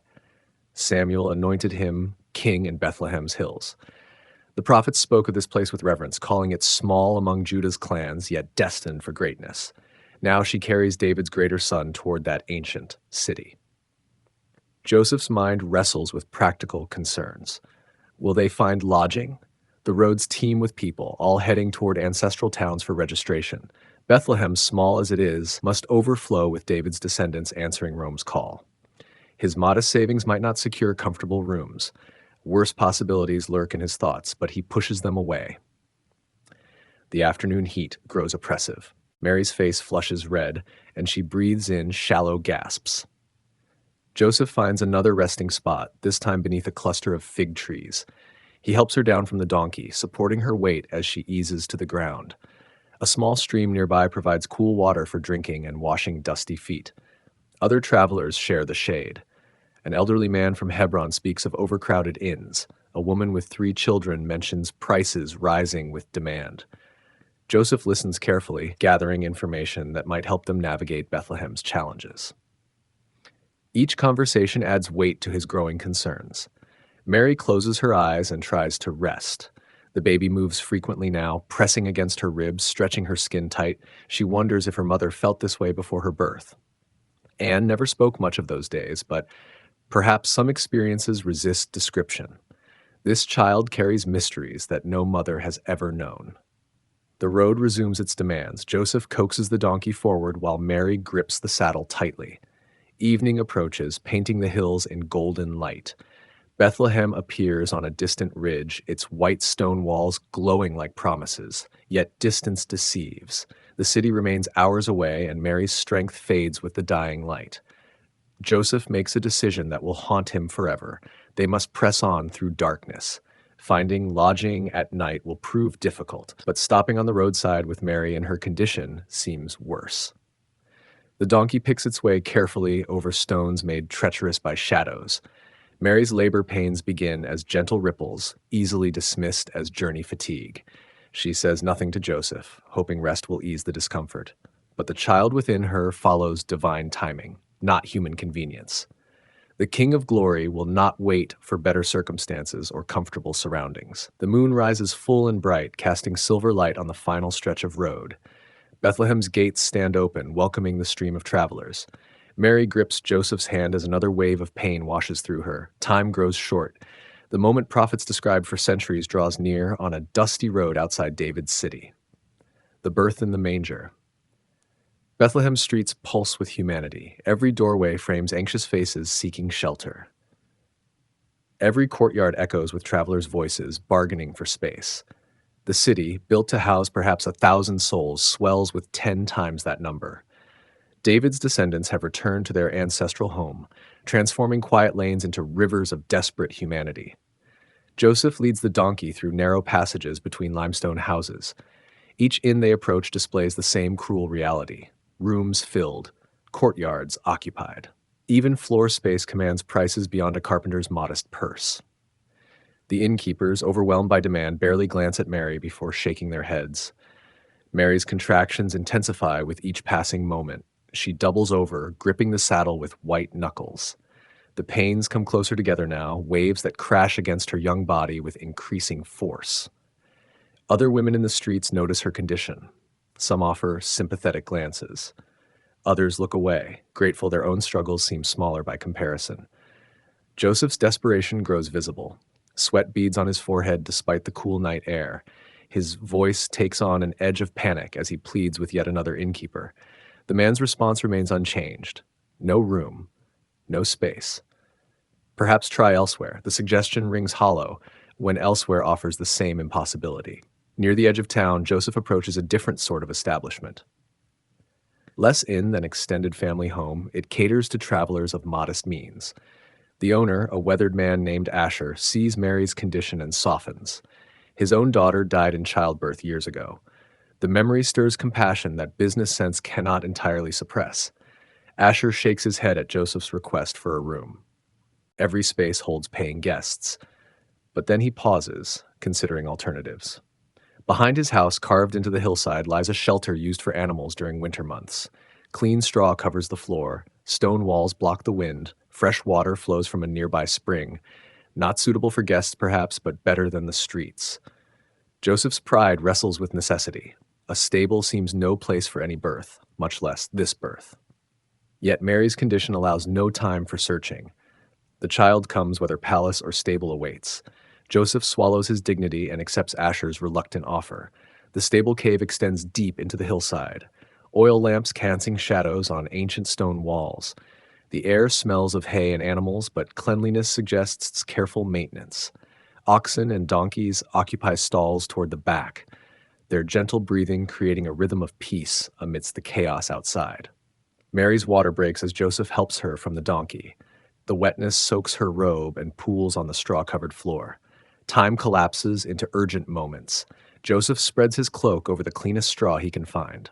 Mary sinks onto this makeshift bed, her young body surrendering to forces beyond her control.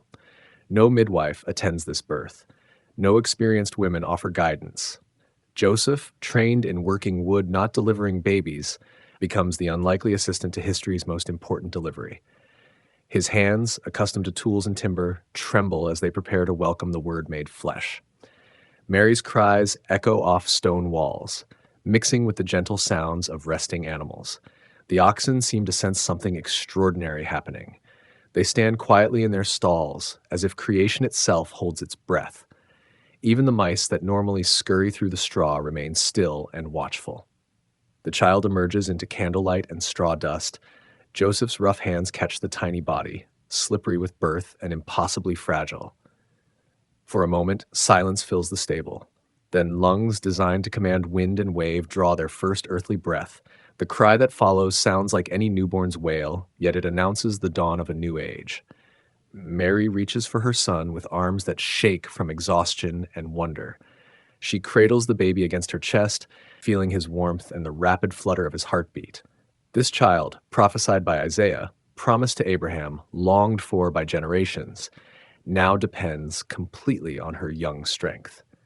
Joseph stares at the infant in amazement.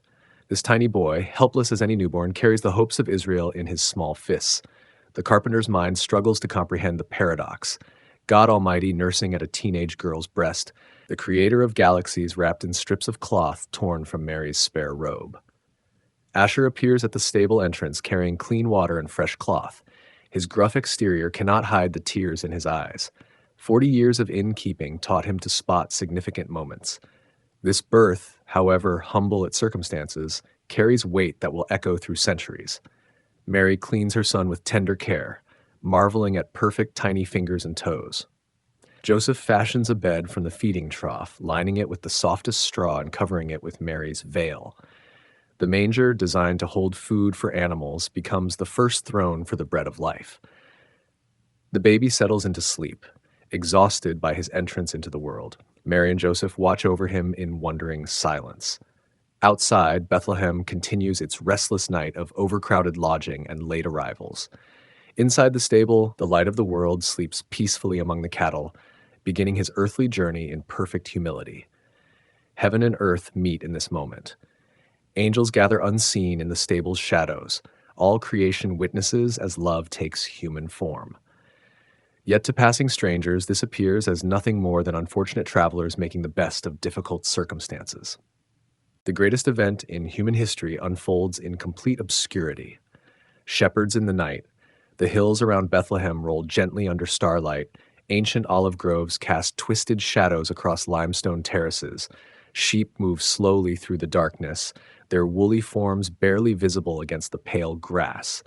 This landscape has witnessed countless quiet nights, but tonight, heaven prepares to shatter the silence. The shepherds gather around a small fire built from olive branches. 5 men in all, ranging from Ezra's weathered 60 years to young Simon's eager 18.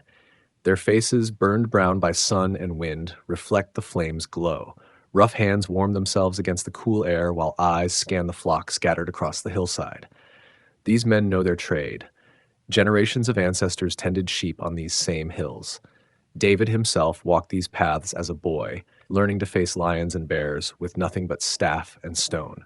The shepherds carry that same courage, that same willingness to risk everything for helpless creatures under their care. Ezra tells the old stories while they wait. His voice, roughened by years of calling sheep, weaves tales their fathers learned from their fathers.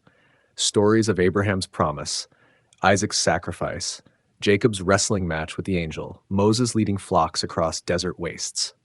These stories live in their bones, passed down through generations of starlit nights. Young Simon listens with wonder that age has not yet dulled. Each tale feels fresh to his ears.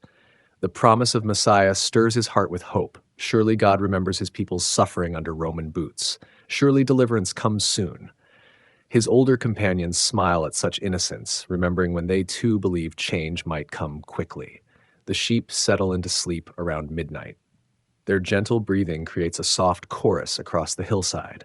Ewes call occasionally to wandering lambs. Rams shift position with soft thuds of hooves on stone. The shepherds know each animal by sight, can identify individual bleats in the darkness. This intimacy with their flock mirrors God's knowledge of his people. Without warning, light explodes across the sky. Brilliant radiance banishes every shadow, turning night to day in an instant. The fire's modest glow vanishes in supernatural brightness that seems to emanate from everywhere at once. The sheep leap to their feet in terror, bleating frantically as they mill about in confusion. The shepherds throw themselves face down on the rocky ground. Terror overwhelms their senses. This light carries power that makes their bones tremble. They know immediately that divine presence has invaded their quiet world. No earthly phenomenon produces such radiance. Heaven itself has torn open above their heads. An angel appears within the light, his form both terrible and beautiful beyond description. Wings span wider than eagle's flight. Robes shine whiter than fresh snow under noon sun. A face radiates glory that human eyes can barely comprehend. Power ripples from this heavenly messenger like heat from a forge. Do not be afraid. The angel's voice resonates with authority that commands instant attention. The words echo across the hills, seeming to come from the light itself rather than any visible mouth. I bring you good news that will cause great joy for all people. The shepherds remain prostrate, hardly daring to breathe. Ezra's weathered hands clutch the stony ground as if seeking anchor against forces beyond understanding. Simon whimpers quietly, overwhelmed by glory his young mind cannot process. The other men lie frozen in terror and wonder. Today in the town of David, a Savior has been born to you. He is the Messiah, the Lord. Each word falls like thunder, yet carries music sweeter than any harp. The promise their ancestors awaited for centuries has found fulfillment in this single night. The king they longed for has arrived, not with armies, but as a helpless infant. This will be a sign to you. You will find a baby wrapped in cloths and lying in a manger. The irony penetrates even their terror. The promised king lies not in a palace, but in a feeding trough. The deliverer of Israel sleeps among cattle and sheep. God's ways confound human expectations once again. Suddenly, the single angel is joined by thousands upon thousands of heavenly beings. The sky fills with wings and radiant forms. Their voices blend in harmony that makes earthly music sound like children's whispers. The very air vibrates with their song, an anthem of praise that shakes the foundations of the world. Glory to God in the highest heaven, and on earth peace to those on whom his favor rests. The words roll across the hills like mighty waters, blessing every stone and blade of grass. The sheep grow calm, somehow sensing the joy within this awesome display. Even the olive trees seem to lift their branches in silent worship. Then, as suddenly as it began, the vision fades. The angels vanish into the darkness from which they came. Normal starlight returns, seeming dim after such glory. The fire burns low, its small flames now appearing precious after experiencing heaven's radiance. Silence settles over the hills, but it carries new weight. The shepherds slowly raise their heads, looking at each other with wonder and fear. Did they all see the same impossible sight? Did heaven really open before their eyes? Young Simon's face streams with tears of awe. Ezra's hands shake as he struggles to his feet. The others remain speechless, processing experiences beyond their vocabulary. "Let's go to Bethlehem," Ezra finally whispers, his voice hoarse with emotion.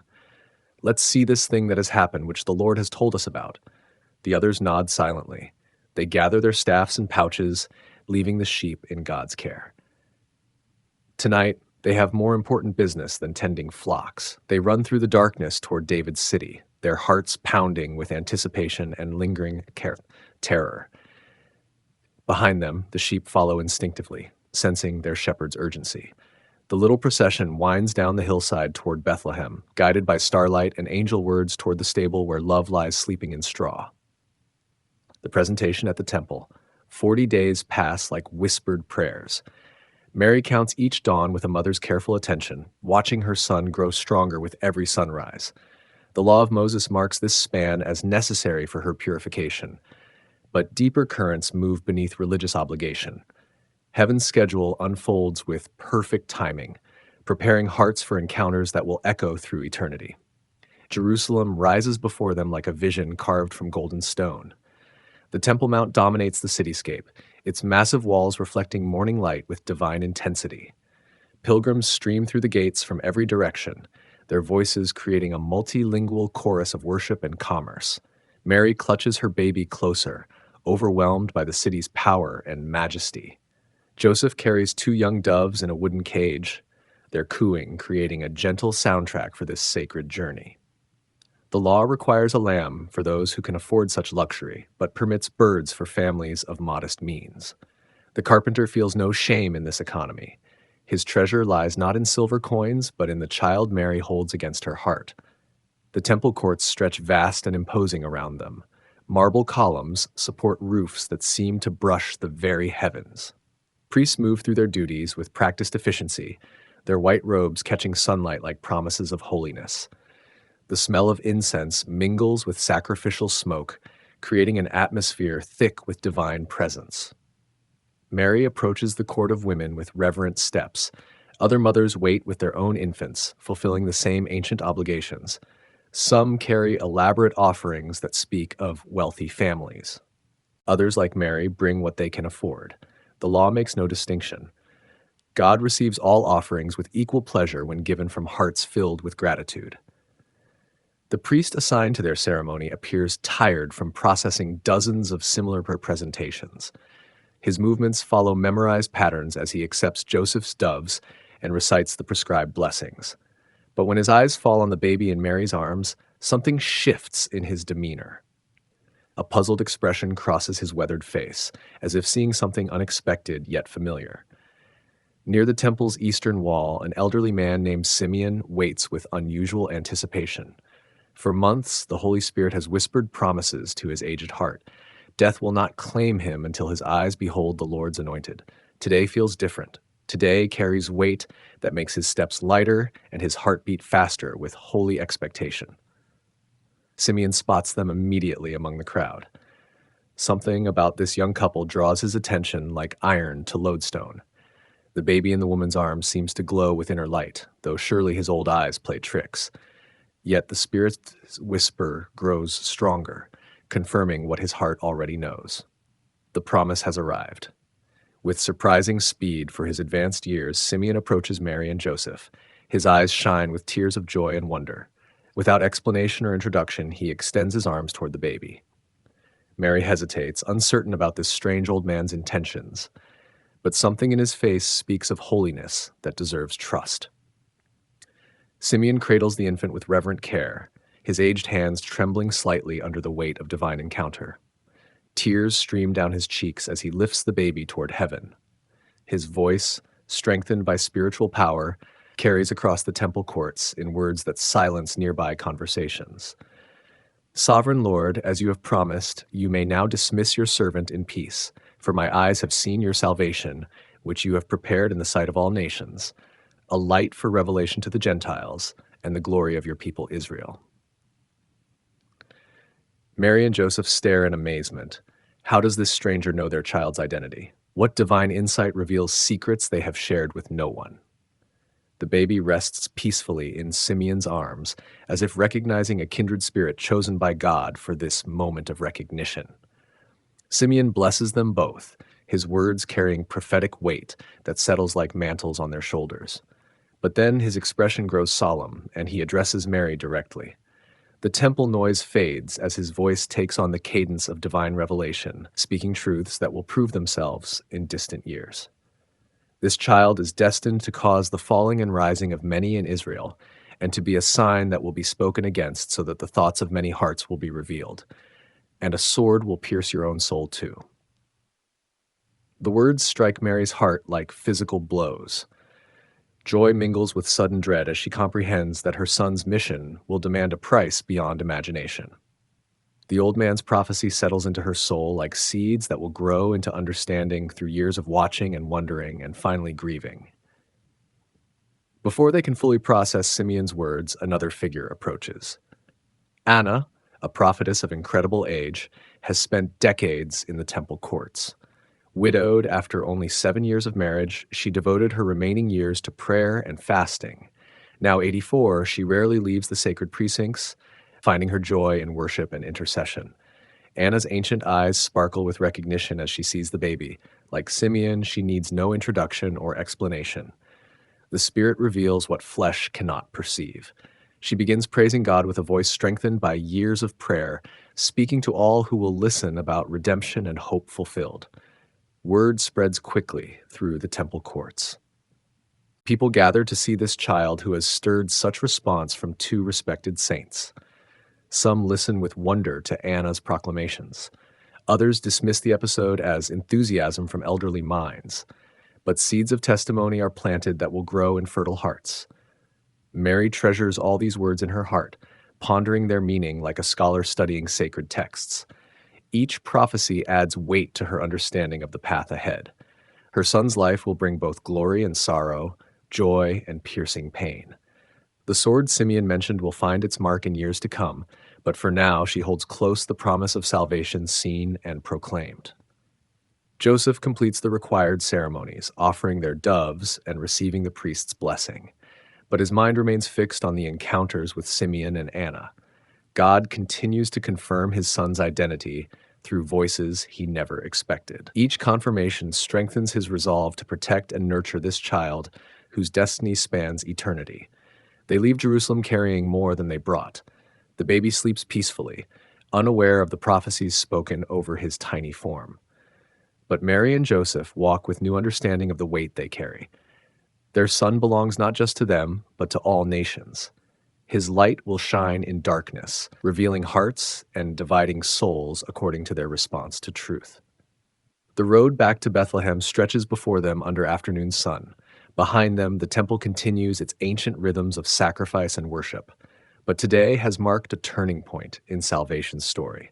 The promise has been seen and proclaimed by faithful voices. Heaven's plan moves forward with perfect precision, using elderly saints to announce the dawn of a new age. The star and the Magi, far across desert wastes in chambers filled with scrolls and instruments, wise men study patterns written in starlight. These Magi, keepers of ancient wisdom from lands beyond Jordan's eastern banks, dedicate their lives to reading heaven's messages. They map celestial movements with precision learned through generations, seeking divine communication in the dance of planets and stars. Balthasar notices it first. A new light appears where no star should shine, blazing with intensity that defies natural explanation. He summons his companions urgently, pointing toward the western horizon where this celestial anomaly dominates the night sky. Caspar and Melchior join him on the observatory roof, their instruments confirming what their eyes can barely believe. The star moves with purposeful direction, unlike any heavenly body in their experience.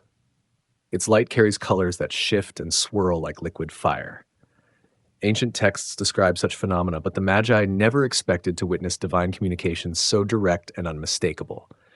This star speaks of royal birth, of promises fulfilled, of prophecy becoming reality. Balthasar retrieves manuscripts inherited from Daniel, the Hebrew prophet who once served in these same courts. The texts speak of a coming king, a ruler whose dominion will encompass all nations. Mathematical calculations based on Hebrew chronology suggest the time of fulfillment draws near. This star confirms what scholarship suggested. Caspar contributes his knowledge of Hebrew messianic expectations.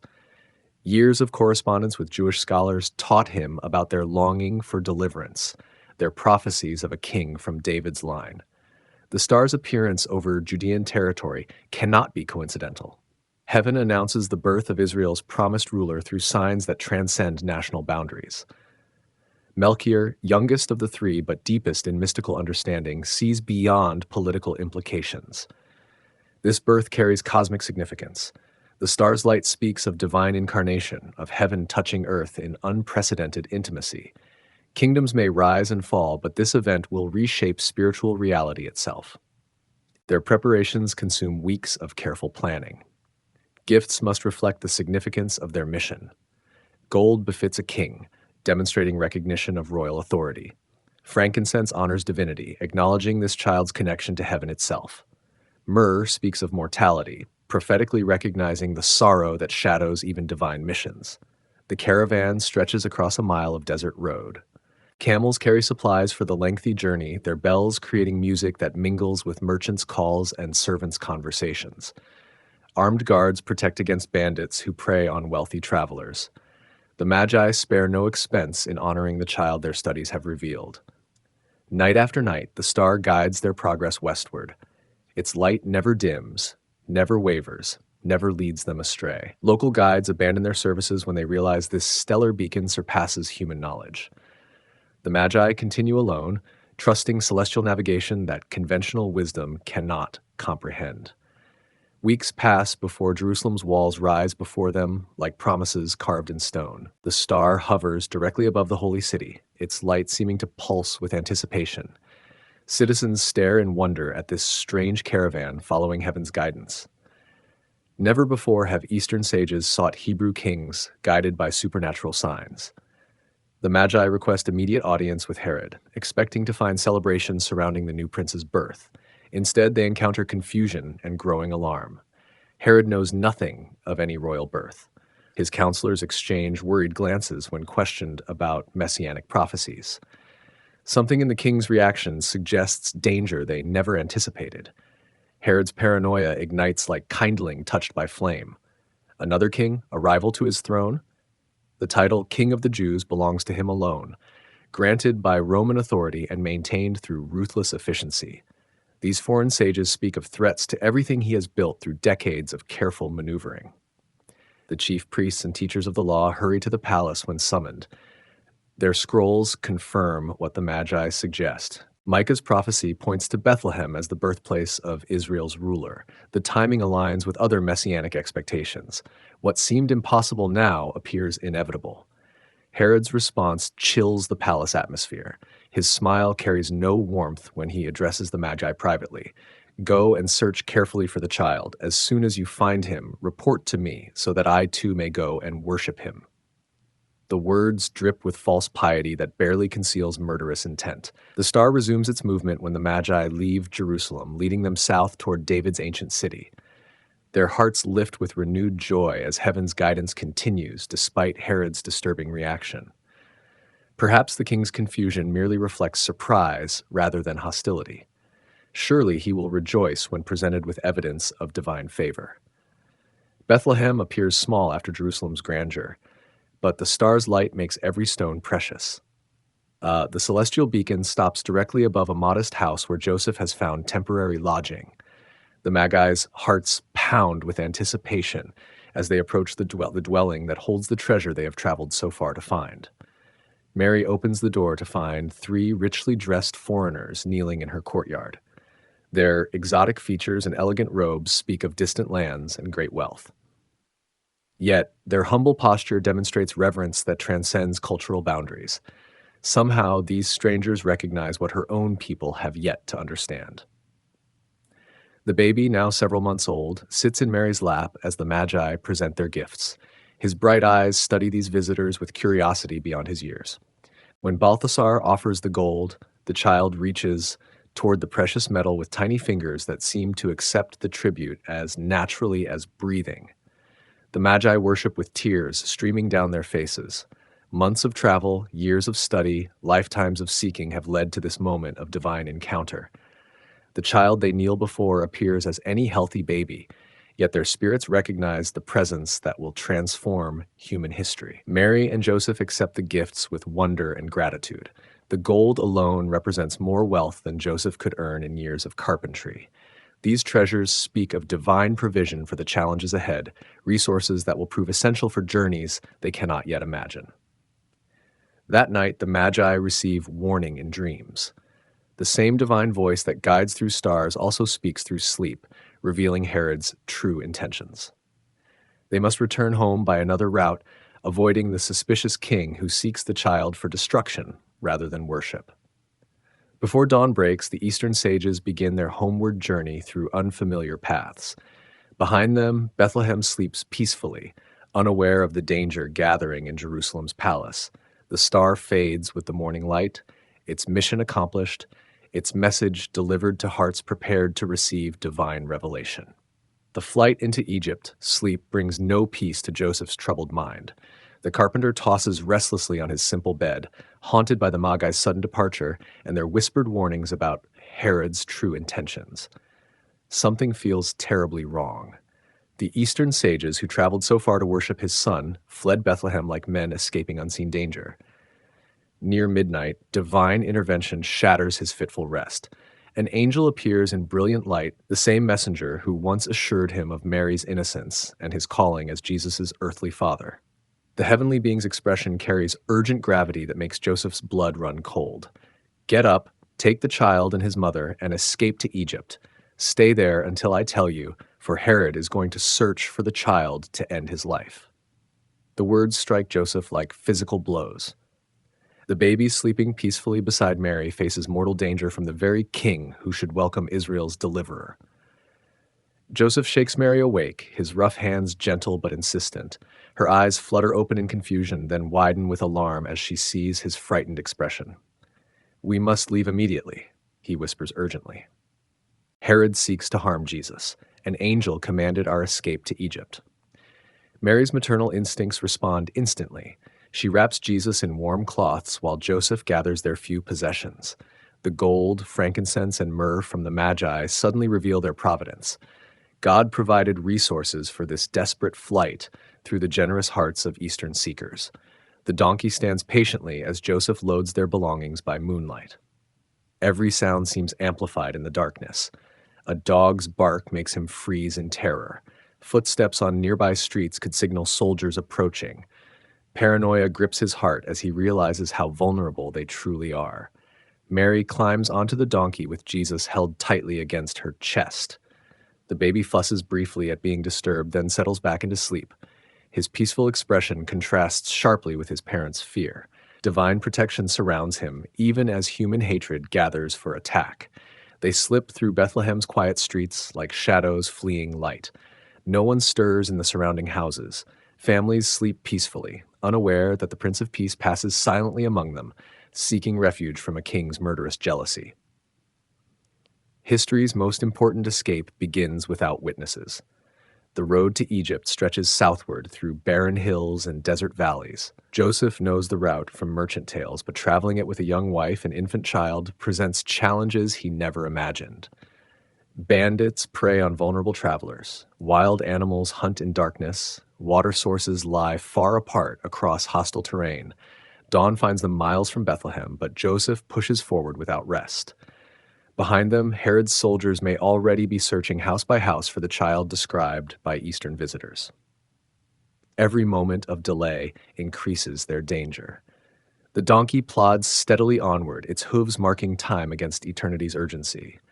Mary's arms ache from holding Jesus hour after hour. The baby grows restless as morning progresses, crying from hunger and discomfort. They dare not stop for proper feeding and care. Mary learns to nurse while riding, balancing her son's needs against the demands of desperate flight. The landscape grows increasingly desolate as they journey south. Green hills give way to rocky wasteland where thorns and scrub brush struggle against the hostile climate. The sun climbs higher, promising heat that will test their endurance. Water becomes a precious commodity, measured in careful sips. At midday, they encounter other refugees fleeing toward Egypt. A merchant family from Hebron speaks in hushed tones of soldiers gathering in Jerusalem. Rumors spread of the king's rage and his determination to eliminate potential rivals. Joseph's fears prove justified. Herod's paranoia has indeed turned violent. Egypt's border brings both relief and sorrow. Relief because Roman law prevents Herod's soldiers from pursuing them into foreign territory. Sorrow because exile from the promised land carries spiritual weight their hearts can barely bear. The Messiah of Israel begins his earthly mission as a refugee in pagan lands. Alexandria's Jewish quarter offers sanctuary among familiar customs and friendly faces. The community, established for centuries, welcomes fellow Hebrews fleeing persecution. Questions about their hasty departure receive vague answers. Some secrets prove too dangerous for casual conversation. Joseph finds work among the city's skilled craftsmen. Egyptian building projects require competent carpenters willing to work for modest wages. His reputation for quality craftsmanship spreads quickly, providing steady income to support his growing family. God's provision continues even in foreign exile. Mary struggles with homesickness that gnaws at her spirit. Alexandria's markets offer exotic foods and unfamiliar customs that emphasize their displacement. She speaks Aramaic to Jesus, determined that her son will not forget his Hebrew heritage despite growing up among Gentile neighbors. The baby thrives in Egypt's warm climate. His first words blend Hebrew and Egyptian sounds, creating a linguistic mixture that reflects his unusual circumstances. Joseph teaches him to work with wood by showing tiny hands how to shape and smooth the material that provides their livelihood. Years pass slowly in Alexandria's crowded streets. News from Judea arrives through merchant caravans and traveling pilgrims. Herod's health fails as madness consumes his final days. The king who sought to end Jesus' life wastes away, tormented by guilt and paranoia. Divine justice unfolds according to heaven's perfect timing. Mary treasures memories of their homeland while building new routines in foreign soil. She teaches Jesus the songs her mother sang, the prayers her father offered, the stories that connect him to Abraham's promises. Their small apartment becomes a sanctuary where Hebrew faith survives Egyptian exile. Joseph dreams often of Nazareth's familiar hills and his father's workshop. The scent of cedar and olive wood haunts his sleep, reminding him of the life they left behind. Yet he never questions the angel's command. Protecting Jesus matters more than personal comfort or homeland longings. The child grows strong and curious in Alexandria's diverse environment. Egyptian children become his playmates, teaching him games unknown in Judean villages. Greek merchants share stories from distant lands. Roman soldiers patrol streets where the future King of Kings plays innocently among the crowds. Exile and return. The message comes through dreams again, divine communication that pierces sleep with gentle authority. Joseph stirs from rest to find the familiar angel standing beside his bed, radiating the same peaceful light that once calmed his fears about Mary's pregnancy. The heavenly messenger's expression carries news that will change everything. Get up, take the child and his mother, and go to the land of Israel, for those who were trying to take the child's life are dead. Relief floods Joseph's heart like water breaking through a desert dam. Years of exile draw to a close. The threat that drove them to foreign soil has finally ended with Herod's death. Mary awakens to find Joseph already gathering their possessions. Their few belongings, accumulated during years in Alexandria, fit easily into traveling packs. Egyptian neighbors will wonder at their sudden departure, but some journeys require secrecy that friendship cannot penetrate. Divine timing waits for no human convenience. Jesus, now a small boy with bright eyes and quick smile, watches the preparations with excitement. Alexandria provided safety and sustenance, but his parents' stories of homeland filled his imagination with longing for places he barely remembers. The promised land calls to his young heart with mysterious power. The journey north reverses their desperate flight years earlier. Now they travel without fear, taking time to rest and enjoy the changing landscape. Desert gives way to fertile valleys. Egyptian temples yield to Jewish settlements. Each mile brings them closer to the land of promise and prophecy. At the border, Roman officials process their return with bureaucratic efficiency. Papers stamped, taxes paid, belongings inspected. The machinery of empire touches even this humble family's homecoming. Yet beneath official procedures, divine providence guides their steps toward destiny. Joseph's plans center on Bethlehem, where Jesus was born, and their recent memories linger. Perhaps they might reclaim the life interrupted by Herod's rage. Friends might remember them kindly. Work surely awaits skilled hands in David's growing city. The future seems to open with gentle promise. But disturbing news reaches them before they complete the journey south. Archelaus, Herod's son, rules Judea with the same cruel paranoia that marked his father's reign. The apple falls close to the tree in matters of tyranny and violence. Returning to Bethlehem might expose Jesus to dangers that exile temporarily resolved. Another dream brings divine redirection. The angel appears once more to Joseph's sleeping mind, offering guidance for their uncertain situation. Go to the land of Galilee, the heavenly voice instructs. Northern territories under different rulers provide safer haven for the child whose identity must remain hidden. Joseph changes their course without argument. He learned long ago to trust angelic guidance above human wisdom.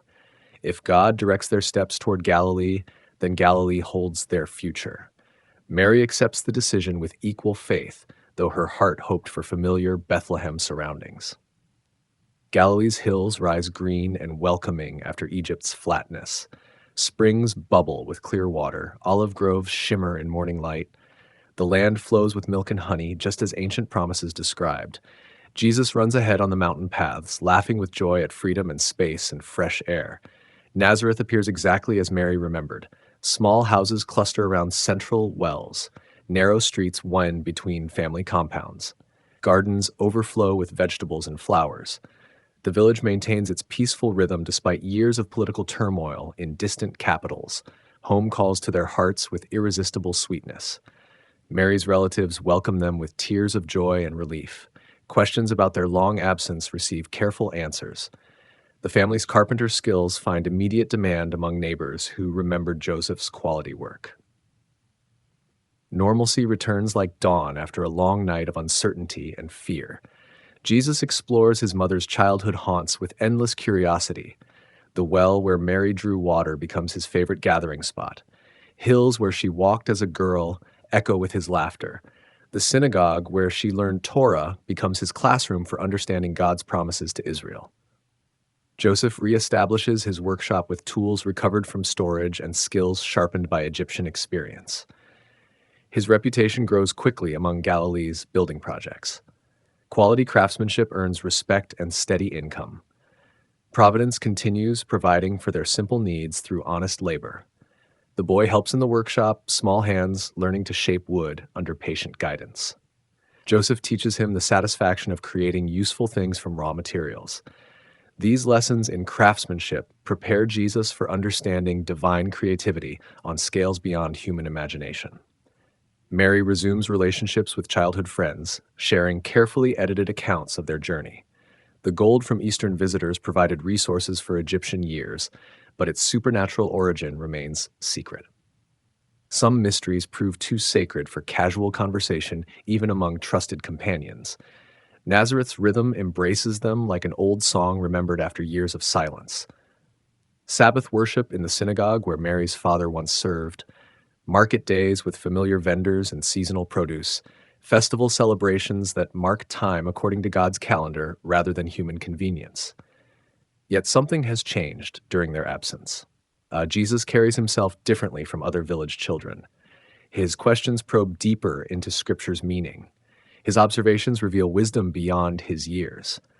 Teachers marvel at understanding that seems to come from divine source rather than human instruction. Mary watches her son's development with wonder and growing concern. Simeon's prophecy echoes in her memory. Anna's words about redemption take on new weight as Jesus demonstrates gifts that ordinary children never possess.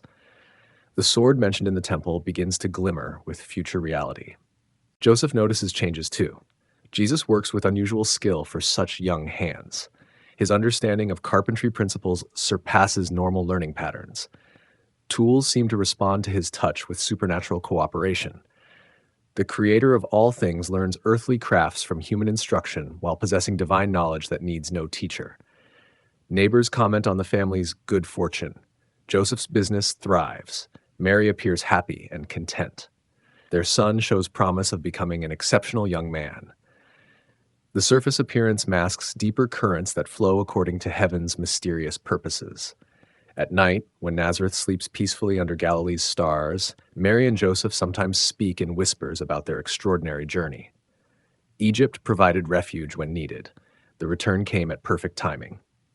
God's hand guided every step of their path from Bethlehem's stable to Alexandria's streets to Nazareth's welcoming hills. Jesus sleeps between them, innocent of the discussions that swirl around his future. But even in sleep, his presence carries weight that makes ordinary moments feel pregnant with eternity. The Word made flesh rests peacefully, while creation itself holds its breath, waiting for his public ministry to begin. Raising the boy, morning light filters through wooden shutters onto a scene repeated in countless Jewish homes. Jesus stirs from sleep as Mary begins her daily tasks. Water jars need filling, bread requires baking, garden vegetables wait for harvesting. The rhythm of domestic life continues unchanged despite the extraordinary nature of the child who helps with simple chores. Mary watches her son carry water from the village well, his young shoulders already showing signs of strength that will serve him well in Joseph's workshop. Other mothers comment on Jesus' helpfulness, his respectful manner, his quick grasp of adult responsibilities, yet they cannot see the deeper currents that flow beneath his ordinary appearance. Joseph assigns tasks suited to growing hands and expanding understanding, measuring boards, sorting nails, sweeping wood shavings. Each job teaches patience and precision while building the work ethic that will characterize Jesus' entire earthly ministry. The creator of galaxies learns human craftsmanship through repetitive practice and gentle correction. The synagogue school occupies morning hours when workshop demands allow. Rabbi Eleazar, a learned man trained in Jerusalem's best traditions, guides village children through Torah study and Hebrew writing. Jesus demonstrates unusual aptitude for learning, memorizing passages with ease that amazes his teacher and fellow students. During scripture lessons, Jesus asks questions that pierce through surface meaning toward deeper truth. Why did Abraham trust God's promise when circumstances seemed impossible? What did Moses understand about divine nature during his mountain encounters? How do the prophet's words connect with current events and future hopes? Rabbi Eleazar finds himself challenged by discussions that venture beyond traditional boundaries. This boy's insights reveal understanding that formal education cannot explain. Sometimes the teacher learns more from Jesus' questions than the student gains from conventional answers. Mary prepares meals while listening to conversations that drift from the workshop. Jesus and Joseph discuss woodworking techniques, but their talk often turns to spiritual matters. The boy questions everything with hunger for truth that surpasses normal childhood curiosity. His father answers with patience, born of divine calling. Evening brings families together around oil lamps for storytelling time. Mary recounts tales learned from her mother and grandmother, stories of Sarah's laughter, Rebecca's courage, Rachel's patient love, Hannah's persistent prayer. These women's faith provides examples that will shape Jesus' understanding of devotion and trust. Joseph contributes accounts of masculine faith, Abraham's willingness to sacrifice Isaac, Jacob's wrestling with the angel, Moses' confrontation with Pharaoh, David's battles against overwhelming odds. These stories plant seeds that will bloom into Jesus' own demonstrations of courage and obedience. The boy listens with intensity that transforms familiar narratives into living truth. His questions reveal connections between ancient events and present circumstances. Why did God choose unlikely heroes? How do human weaknesses become opportunities for divine strength? What patterns emerge when heaven invades earthly situations? Seasonal festivals mark time's passage with celebration and remembrance. Passover brings extended family gathering and ceremonial meals that commemorate deliverance from Egyptian bondage. Jesus participates with reverence that suggests understanding beyond his years of the liberation his future sacrifice will accomplish. The Feast of Tabernacles transforms Nazareth into a village of temporary shelters constructed from palm branches and harvest decorations. Jesus helps build their family's booth while learning about Israel's wilderness wanderings and God's faithful provision during times of uncertainty and testing. Sabbath observance provides weekly rhythm for rest and worship. Jesus accompanies Joseph to synagogue services where scripture reading and community prayer create atmosphere thick with divine presence. The boy's attention never wanders during long ceremonies that test other children's patience. Mary teaches domestic skills essential for Jewish manhood. Jesus learns to prepare simple meals, mend torn clothing, tend garden plots. These abilities will serve him well during years of itinerant ministry when disciples depend on basic survival knowledge for daily sustenance. Village children include Jesus in their games and adventures, but he often stands apart from activities that strike him as frivolous or unkind. His compassion for hurt feelings or injured animals reveals sensitivity that sets him apart from typical childhood thoughtlessness. When neighborhood disputes arise, Jesus demonstrates wisdom that amazes adults involved in petty quarrels. His suggestions often provide solutions that escape older, supposedly wiser minds. Peace follows his interventions like morning dew settling on troubled ground. Mary notices changes in her son that no one else perceives. His prayers carry authority that makes heaven seem tangibly near. His touch brings comfort to sick animals and wilted plants.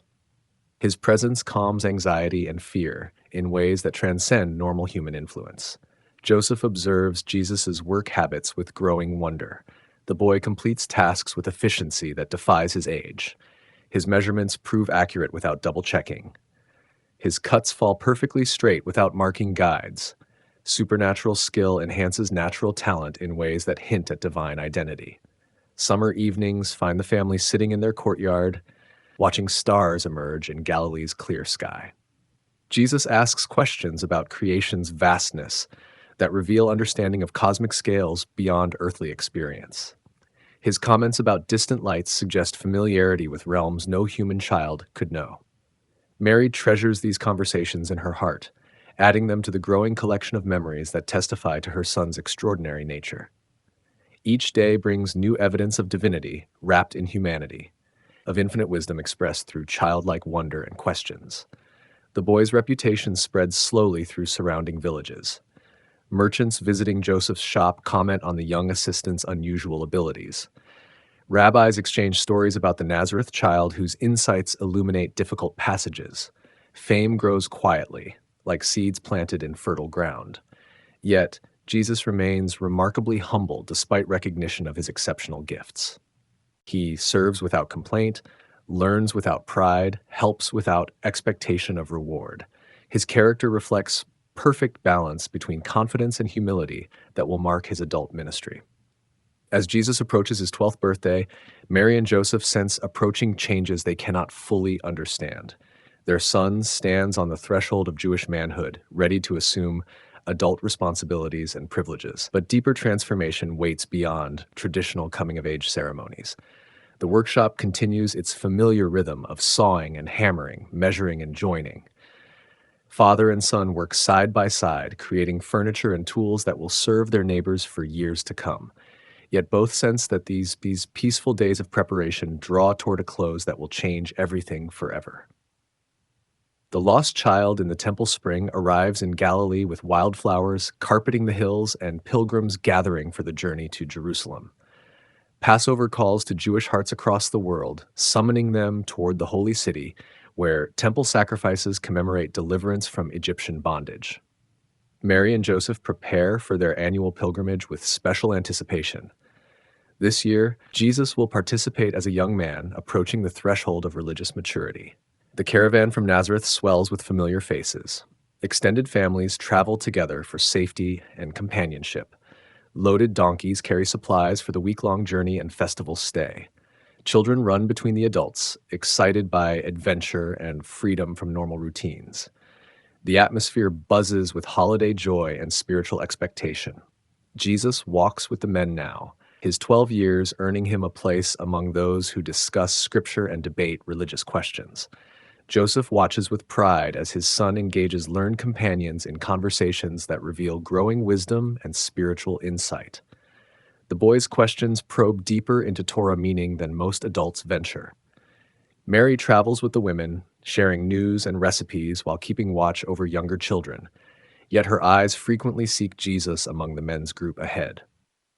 Something about this pilgrimage feels different, charged with significance she cannot name. Simeon's ancient prophecy stirs in her memory like wind disturbing still water. Jerusalem rises before them like a vision carved from golden stone. The Temple Mount dominates the skyline, its massive walls reflecting afternoon sunlight with divine intensity. Pilgrims stream through the gates from every direction, their voices creating a multilingual chorus of worship and anticipation. Jesus stares in wonder at the holy city's majesty. The temple courts overwhelm the senses with their vast scale and constant activity. Priests move through their duties with practiced precision. Sacrificial smoke mingles with incense to create atmosphere thick with divine presence. Money changers and merchants hawk their wares to visiting pilgrims. The cacophony of commerce blends with sounds of worship. Jesus disappears into the crowds immediately, drawn by irresistible fascination toward the heart of Jewish faith. Mary loses sight of him in the temple's maze of courtyards and colonnades. Joseph assumes the boy remains with extended family members. In the festival chaos, individual children easily escape notice among hundreds of relatives and friends. The Passover ceremony unfolds with ancient dignity and power.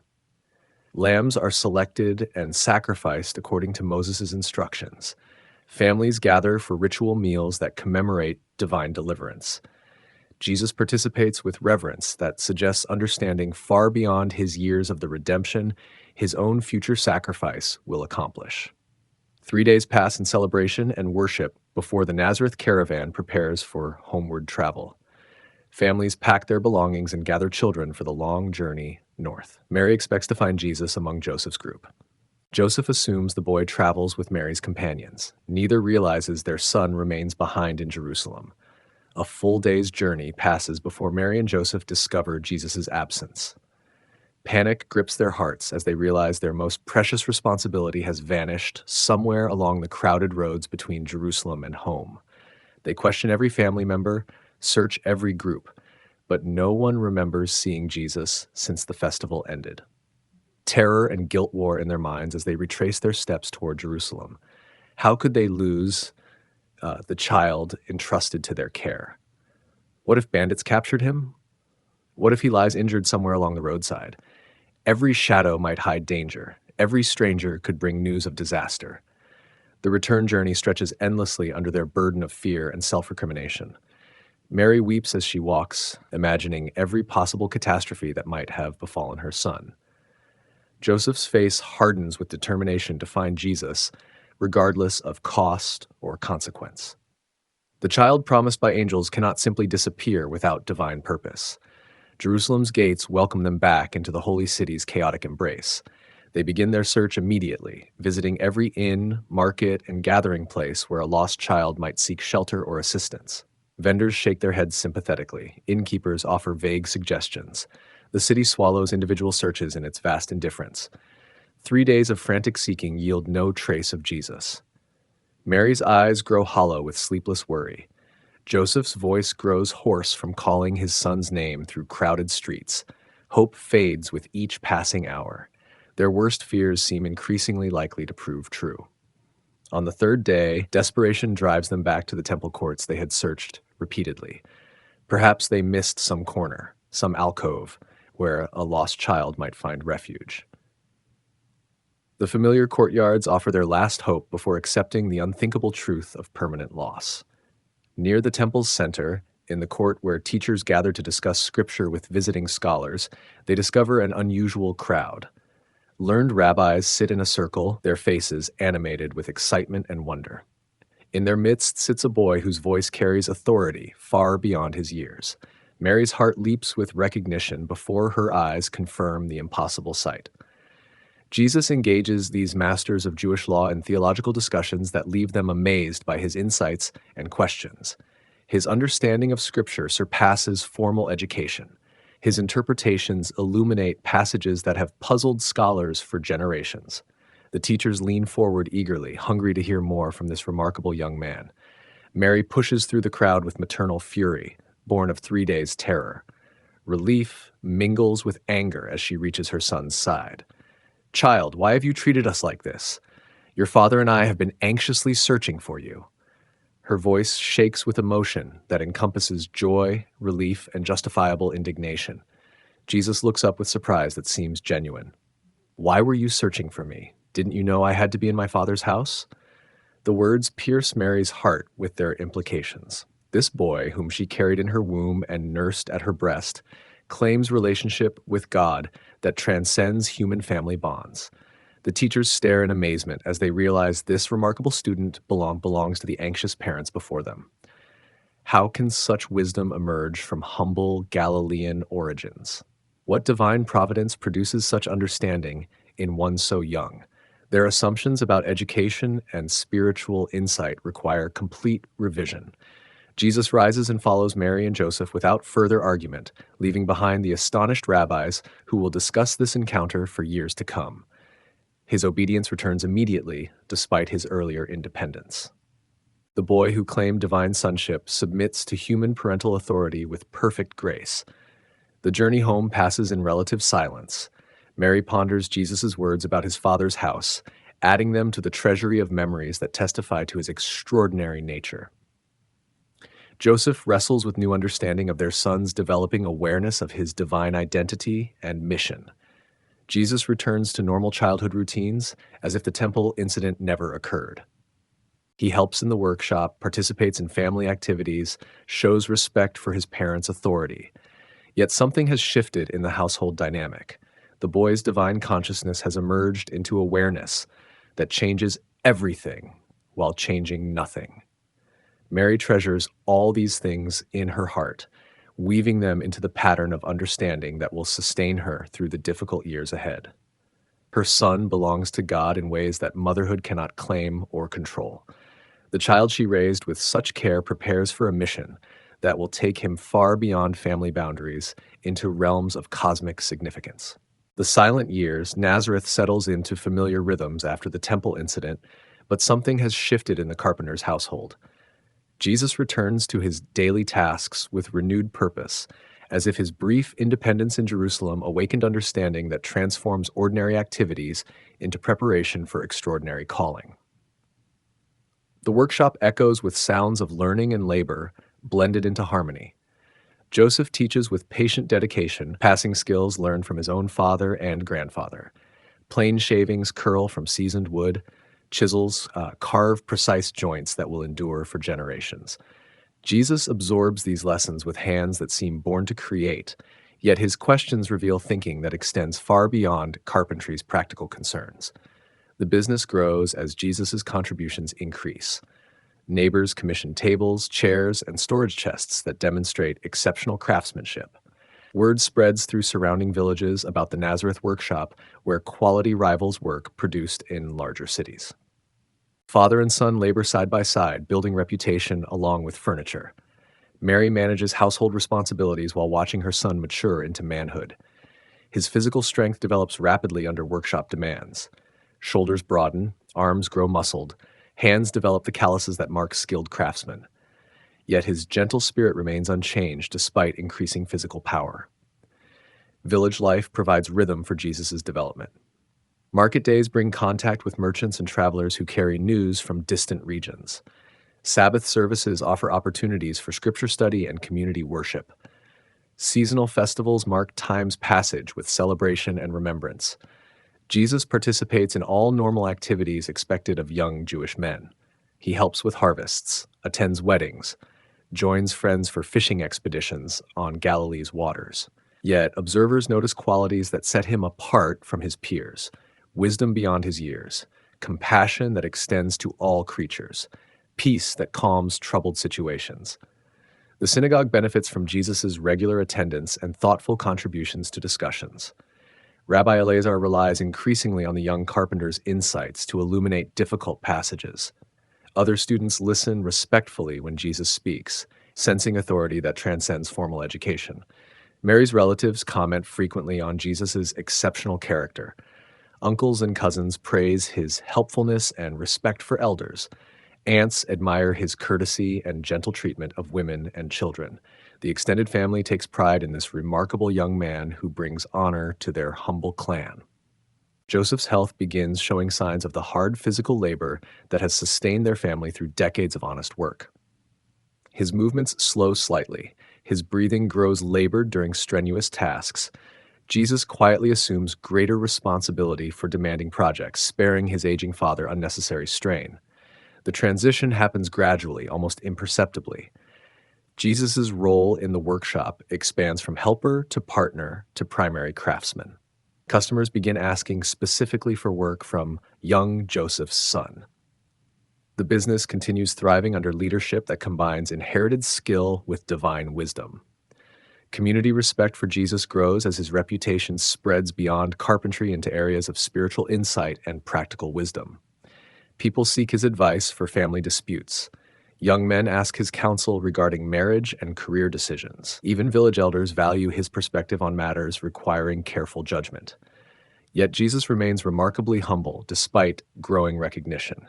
He serves without complaint, works without seeking praise, helps without expecting reward. His character reflects perfect balance between confidence and humility that draws people to seek his company and counsel. Mary watches these developments with pride tempered by growing awareness that her son's destiny extends far beyond village boundaries. The boy who amazed temple teachers now amazes neighbors with everyday demonstrations of wisdom and compassion. Simeon's prophecies stir in her memory with increasing urgency. Joseph's condition deteriorates slowly but steadily. The strong hands that shaped countless pieces of furniture grow weak and unsteady. The voice that taught Jesus craftsmanship becomes thin and labored.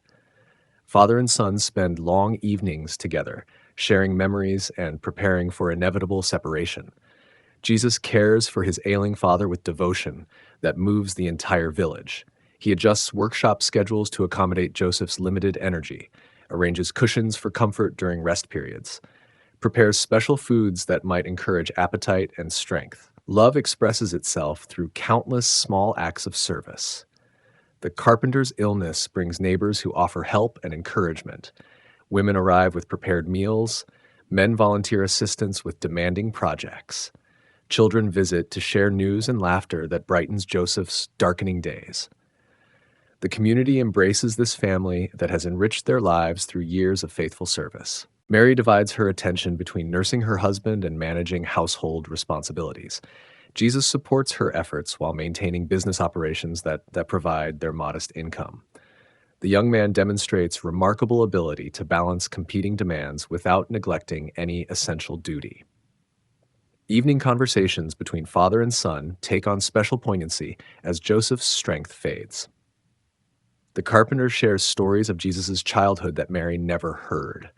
Memories of angelic visitations, wonder at miraculous provisions, gratitude for the privilege of raising God's son despite the mystery and responsibility such calling involved. Jesus listens with reverent attention to these final teachings from the man who guided his earthly development.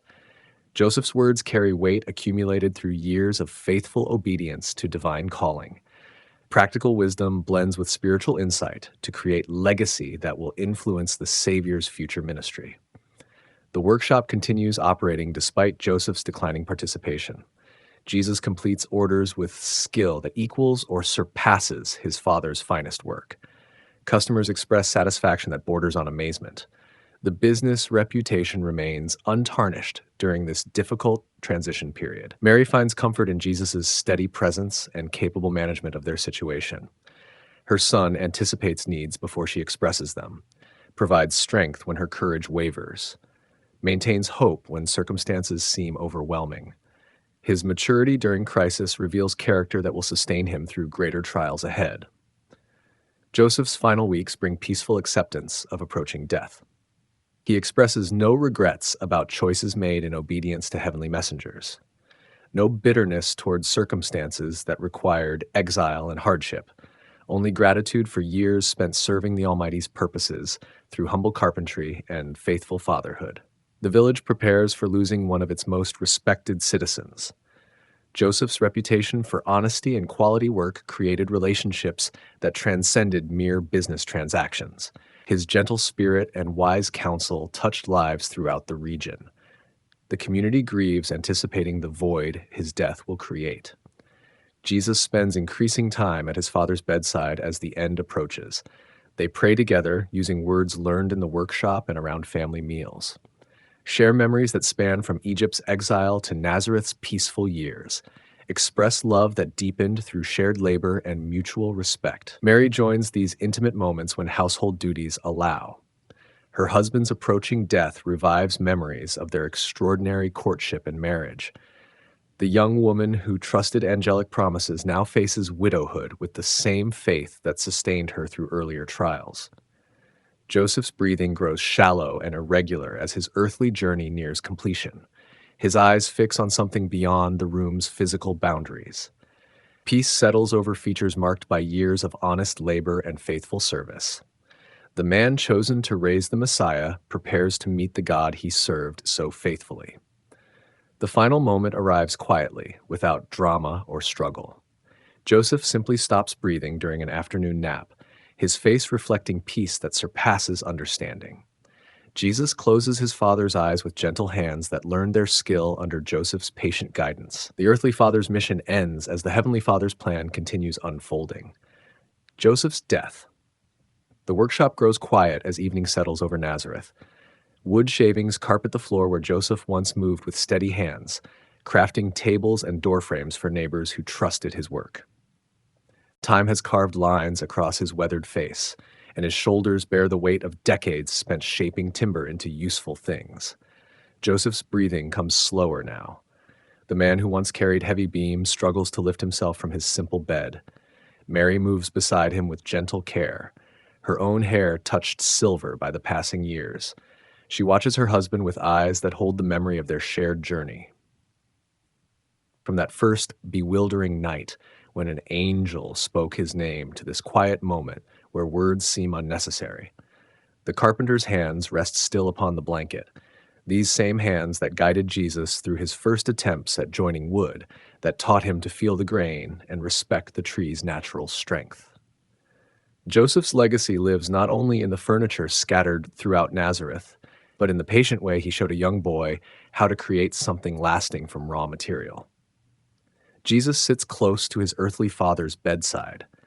No longer the child who once ran to Joseph with scraped knees, he has grown into a man whose eyes carry depths that sometimes puzzle even those who love him most. The bond between them transcends the usual ties between fathers and sons. Joseph recognized something extraordinary in this boy from the beginning, yet never treated him as anything other than his cherished child. Mary's hand finds Joseph's forehead, cool and damp with the gentle fever that has settled over him like morning mist. She remembers the dream that changed everything, how Joseph came to her with wonder in his voice, speaking of angels and divine purposes. That same quiet faith sustains him now as his body prepares for its final rest. The room fills with a peace that seems to emanate from Joseph himself. He has carried the weight of protecting the Christ child, of providing for a family marked by mystery and miracle. The burden might have crushed a lesser man, but Joseph's righteousness proved stronger than doubt, deeper than fear. He embraced a calling that asked everything of him and gave generously in return. Neighbors gather in the courtyard, their voices low with respect. Joseph earned their trust through decades of honest work and fair dealing. They remember him as a man who kept his word, who never cheated on measurements or used inferior materials. His reputation became a foundation upon which Jesus would later build his own standing in the community. As darkness deepens, Joseph's breathing grows fainter. Mary whispers prayers that have sustained her through decades of wondering and waiting. She speaks of gratitude for the man who chose to stay when he could have walked away, who protected her when the world would have condemned her shame. Joseph's eyes flutter open one final time, finding Mary's face in the lamplight. Something passes between them: recognition, peace, completion. The carpenter who helped raise the Messiah closes his eyes and steps quietly into whatever lies beyond. No fanfare marks his passing. No crowds gather to mourn. Yet in this simple room, something profound has ended, and something new begins. Jesus takes his mother's hand as they sit beside Joseph's still form. The man who taught him to work with his hands, to measure twice and cut once, to respect the materials heaven provides, this teacher has given his final lesson. Death comes even to the righteous, but righteousness itself endures beyond the grave. Mary weeps for the husband who stood beside her through impossible circumstances. Joseph never lived to see the full flowering of the mission he helped protect, yet his faithfulness made that mission possible. The carpenter's work is finished, but the child he raised is just beginning to reveal his true purpose. Mary alone morning light filters through the window where Joseph's tools hang unused on their wooden pegs. Mary moves through the familiar rhythms of her day, but the house feels different now, larger and smaller all at once. The silence where Joseph's gentle presence once filled the corners reminds her that life has shifted into a new chapter. The widow's portion weighs heavily on practical matters. Income from carpentry work has stopped, and Mary must rely on Jesus to provide. Yet her son carries responsibilities that extend far beyond supporting his mother. She sees it in his eyes during their evening meals, a growing awareness of purposes that will take him away from home. Women from the village bring small gifts: bread still warm from their ovens, oil for her lamp, vegetables from their gardens. They understand the challenges facing a woman alone, especially one whose circumstances have always carried whispers of mystery. Mary accepts their kindness with grace, knowing that community support often makes the difference between comfort and desperation. Jesus continues his Father's trade, but his heart seems to dwell elsewhere. Mary watches him work, noting how his hands move with Joseph's sure confidence, while his mind appears to wrestle with thoughts she cannot fathom. Sometimes he pauses mid-task, staring toward the horizon as if hearing voices that call from beyond Nazareth's borders. The scrolls spread across their table in the evenings reveal Jesus studying prophecies with intensity that both thrills and troubles his mother. Mary recognizes her own words reflected back to her from the ancient texts, promises of deliverance, hope for the oppressed, salvation that will come through suffering. Her Magnificat finds echoes in Isaiah's verses, and she wonders what price such fulfillment might demand. Letters arrive from relatives in Jerusalem, speaking of growing tension between the people and their Roman rulers. Religious leaders debate the coming of the Messiah with increasing fervor, while political revolutionaries sharpen their swords in hidden places. Mary feels the weight of knowing that her son stands at the center of expectations he has yet to publicly claim. Loneliness settles over her like evening shadows. Joseph's absence creates an emptiness that extends beyond missing his company. He was her partner in the great mystery, the only other person who fully understood the magnitude of what they had been asked to guard and nurture. Without him, Mary carries the burden of knowledge alone. Yet solitude also brings clarity. Mary uses the quiet hours to pray with depth that constant activity once prevented. She reflects on the angel's words, on Elizabeth's blessing, on Simeon's prophecy about the sword that would pierce her soul. These memories take on new weight as she watches Jesus preparing to step into his destiny. The young men of Nazareth marry and begin families of their own, but Jesus shows no interest in such ordinary pursuits. Mary wonders if she will ever hold grandchildren, ever see her family line continue in conventional ways. The path chosen for her son appears to lead away from normal human relationships towards something both greater and more lonely. Dreams visit her in the dark hours before dawn. Sometimes she sees Joseph, young again and smiling as he worked in his shop. Other dreams show Jesus as he was, a boy running through olive groves, laughing at simple pleasures. But more often, her sleeping mind conjures images of crowds and conflict, of power that heals and words that divide. Mary's faith has matured beyond the wondering submission of youth. She no longer questions whether God's purposes will unfold, but grieves already for the cost such unfolding might exact.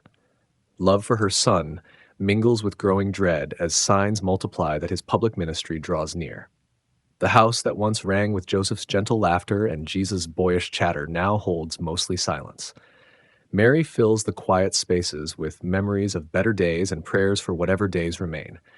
She has learned that being chosen by God brings joy beyond measure, but that joy often wears the face of sorrow in disguise. The beginning of ministry. Wedding celebrations fill the air in Cana as Mary walks beside Jesus through streets decorated with flowers and ribbons. The invitation came from distant relatives, but Mary accepted gladly. The journey from Nazareth offers a welcome break from the quiet house where memories of Joseph linger in every corner. Music drifts from the bride's family home where preparations have continued for days. Mary remembers her own wedding feast, simpler than this elaborate celebration, but filled with the same hope that marks new beginnings. She glances at Jesus, wondering if he will ever know such happiness for himself. The groom's family welcomes them warmly, though Mary notices how people study Jesus with curious eyes. Word has spread about John the Baptist's cousin, the carpenter's son, who speaks of kingdom matters with unusual authority. Some wonder if he might be another prophet rising among them. Others simply see a young man helping his mother navigate the wedding crowd. Wine flows freely as the celebration reaches its peak. Servants move between tables, refilling cups and ensuring that guests lack nothing. But Mary notices the worried glances passing between the host and his steward. Her experience managing household supplies tells her what their whispered conversations cannot hide. The wine is running short. Social disaster looms larger than simple inconvenience. A family that cannot properly provide for wedding guests faces lasting shame within their community. The celebration that should mark joyful beginnings threatens to become a source of embarrassment remembered for years to come. Mary's maternal instincts respond to crisis even when it touches strangers. She approaches Jesus as he talks quietly with several other guests. The group includes men she does not recognize, fishermen from Galilee perhaps, or tradesmen drawn by reports of his teachings. Their faces show the respect usually reserved for rabbis, though Jesus lacks formal religious training. "They have no wine," Mary tells her son simply. The words carry weight beyond their surface meaning. She has watched him study the scriptures, seen him wrestle with questions of timing and purpose. Perhaps this moment offers the beginning he has been preparing for, though she cannot guess what form his response might take. Jesus looks at her with eyes that seem to hold both affection and distance. His answer puzzles her, something about his hour not yet arriving, about matters between them that she does not fully understand. Yet underneath his words, Mary senses movement, decision, the first stirring of the mission that has been waiting to unfold. She turns to the servants nearby, offering instructions that spring from maternal wisdom rather than theological understanding.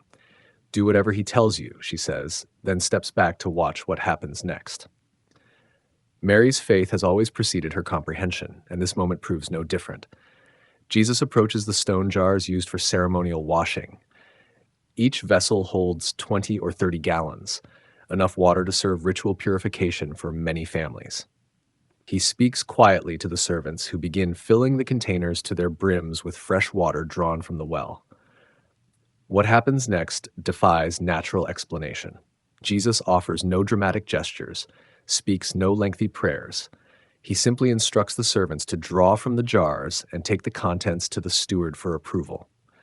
Mary watches from across the courtyard, her heart pounding with anticipation she cannot name. The steward tastes what the servants bring him. His face transforms with surprise, then delight. He calls the bridegroom aside and speaks words that reach Mary's ears across the celebrating crowd. This wine surpasses even the finest they served earlier. Most hosts provide their best vintage first, then offer lesser quality after guests have dulled their sensitivity. But this family has somehow saved the most excellent for last. Mary's eyes find Jesus in the crowd. He stands quietly among his companions, showing no sign of what has just occurred. Yet she sees something new in his bearing, a subtle shift from preparation to action, from waiting to beginning. The miracle marks a threshold crossed, though she cannot yet imagine where this path will lead. The celebration continues around them, but Mary knows that everything has changed. Her son has stepped forward into the light of public ministry. The hidden years are ending, and whatever comes next will unfold before the watching world rather than within the safety of their Nazareth home. The growing storm reports reach Mary like scattered raindrops before a storm. Jesus heals the sick in Capernaum. He teaches in synagogues throughout Galilee. Crowds follow him from town to town, hungry for his words and the miracles that accompany them. The carpenter's son has become someone the world cannot ignore. But other news carries darker clouds. Religious leaders question his authority, demanding to know by what right he speaks of divine matters. They examine his teachings for hints of blasphemy, watch his actions for violations of their sacred laws. The boy who once learned Torah verses at Mary's knee now challenges interpretations that have stood for generations. Mary travels occasionally to hear him speak, though she often finds herself unable to approach through the pressing crowds. She watches from the edges as people reach out to touch his clothes, as mothers bring their children for his blessing. The son she raised in quiet Nazareth has become a public figure whose influence spreads far beyond their small community. His followers include men whose names she recognizes: Simon and Andrew, the fishermen from Capernaum, Matthew, who once collected taxes for Rome. Others remain strangers to her, drawn from various trades and backgrounds, but united by their belief that Jesus offers something worth abandoning their former lives to pursue. Women travel with the group as well, providing support from their own resources. Mary recognizes Mary Magdalene, whom Jesus freed from torments that had held her captive for years. Joanna, the wife of Herod's household manager, risks her comfortable position to follow this controversial teacher. Their presence suggests that Jesus' message resonates beyond traditional religious boundaries. Yet criticism grows alongside popularity. Pharisees accuse him of consorting with sinners, of treating the Sabbath with insufficient reverence. They challenge his practice of forgiving sins, claiming that only God possesses such authority. Mary hears these accusations and remembers Gabriel's words about the child who would be called Son of the Most High. Violence begins to shadow Jesus' ministry. Officials attempt to arrest him in Nazareth after he applies Isaiah's prophecy about the Messiah to himself. The hometown crowd that once watched him grow from boy to man now seeks to throw him from a cliff. Mary learns of his escape with relief mixed with growing dread about what such hostility might eventually produce. The political implications of Jesus' teaching worry both Roman and Jewish authorities. His talk of God's kingdom sounds dangerously like rebellion against Caesar's rule. His growing influence among the common people creates potential for unrest that neither Pilate nor the high priest can afford to ignore. Mary understands that her son walks an increasingly narrow path between conflicting powers. Messages reach her about confrontations in Jerusalem. Jesus drives money changers from the temple courts, claiming they have turned his father's house into a marketplace. The religious establishment views such actions as direct challenges to their authority and their source of revenue. Each bold move increases the danger surrounding him. Mary's prayers take on desperate urgency as reports multiply of threats against Jesus' life. She remembers Simeon's words about the child being appointed for the falling and rising of many in Israel, about the sword that would pierce her own soul. The prophecy that once seemed distant now feels immediate and threatening. Sleep comes fitfully as she imagines scenarios where maternal intervention might protect her son from the forces gathering against him. But deeper wisdom reminds her that Jesus follows a path she cannot alter through worry or human effort. The mission that began with Gabriel's announcement must unfold according to divine timing rather than a mother's fears. Letters from relatives in Jerusalem describe the city's increasing tension. Pilgrims arriving for religious festivals speak openly of expecting the Messiah to reveal himself soon. Revolutionary groups stockpile weapons while religious leaders debate proper responses to messianic claims. The political and spiritual powder keg needs only a spark to explode. Mary feels the approaching storm in her bones, like changes in weather. The son who once helped Joseph in his carpentry shop now shapes events that will determine the future of their nation and faith. She can only watch from the margins as forces beyond her control converge on the child she still loves with a mother's fierce heart. Mary at the crossroads Jerusalem swells with Passover pilgrims as Mary joins the crowd streaming toward the holy city. The journey from Galilee brings familiar sights: terraced hillsides bright with spring flowers, villages bustling with festival preparations, Roman soldiers maintaining watchful order along the main roads. But everything feels different now that Jesus travels openly as a religious teacher whose fame has spread throughout the region. She arrives to find the city electric with expectation. Conversations in the marketplace center on whether the Messiah will reveal himself during this most sacred season. Some speak with hope, others with skepticism, but all acknowledge that the times feel pregnant with possibility. Mary moves through these discussions carrying knowledge that weighs heavier with each passing day. Reports reach her of Jesus' approach to the city gates. The crowd that accompanies him has grown beyond his usual followers to include hundreds of festival pilgrims drawn by curiosity or faith. Their shouts of Hosanna echo off the ancient walls as palm branches wave in celebration. Mary's heart swells with pride even as dread tightens around her chest. The procession that carries Jesus into Jerusalem fulfills prophecies she has pondered since his childhood. The humble king riding on a donkey's colt, the crowds crying blessing upon the one who comes in the Lord's name.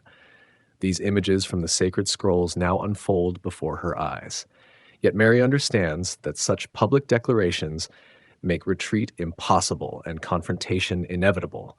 She secures lodging in the overcrowded city and seeks opportunities to see Jesus amid his busy schedule. The temple courts where he teaches draw enormous crowds hanging on his words. Mary positions herself where she can watch his face, noting the weariness that lines his features and the intense focus in his eyes. The weight of messianic expectations presses visibly upon him. Religious leaders circulate through the crowds, asking pointed questions designed to trap Jesus in statements they can use against him. Mary listens as they challenge him about paying taxes to Caesar, about resurrection, about the greatest commandment. His responses demonstrate wisdom that amazes his supporters while frustrating his opponents. Each exchange heightens the tension crackling through the air. The cleansing of the temple creates an uproar that reverberates throughout the city. Jesus overturns the tables of money changers and drives out those selling sacrificial animals, declaring that they have made his father's house a den of robbers. Mary learns of the confrontation from breathless witnesses who describe both the righteous anger in his eyes and the swift response of temple guards.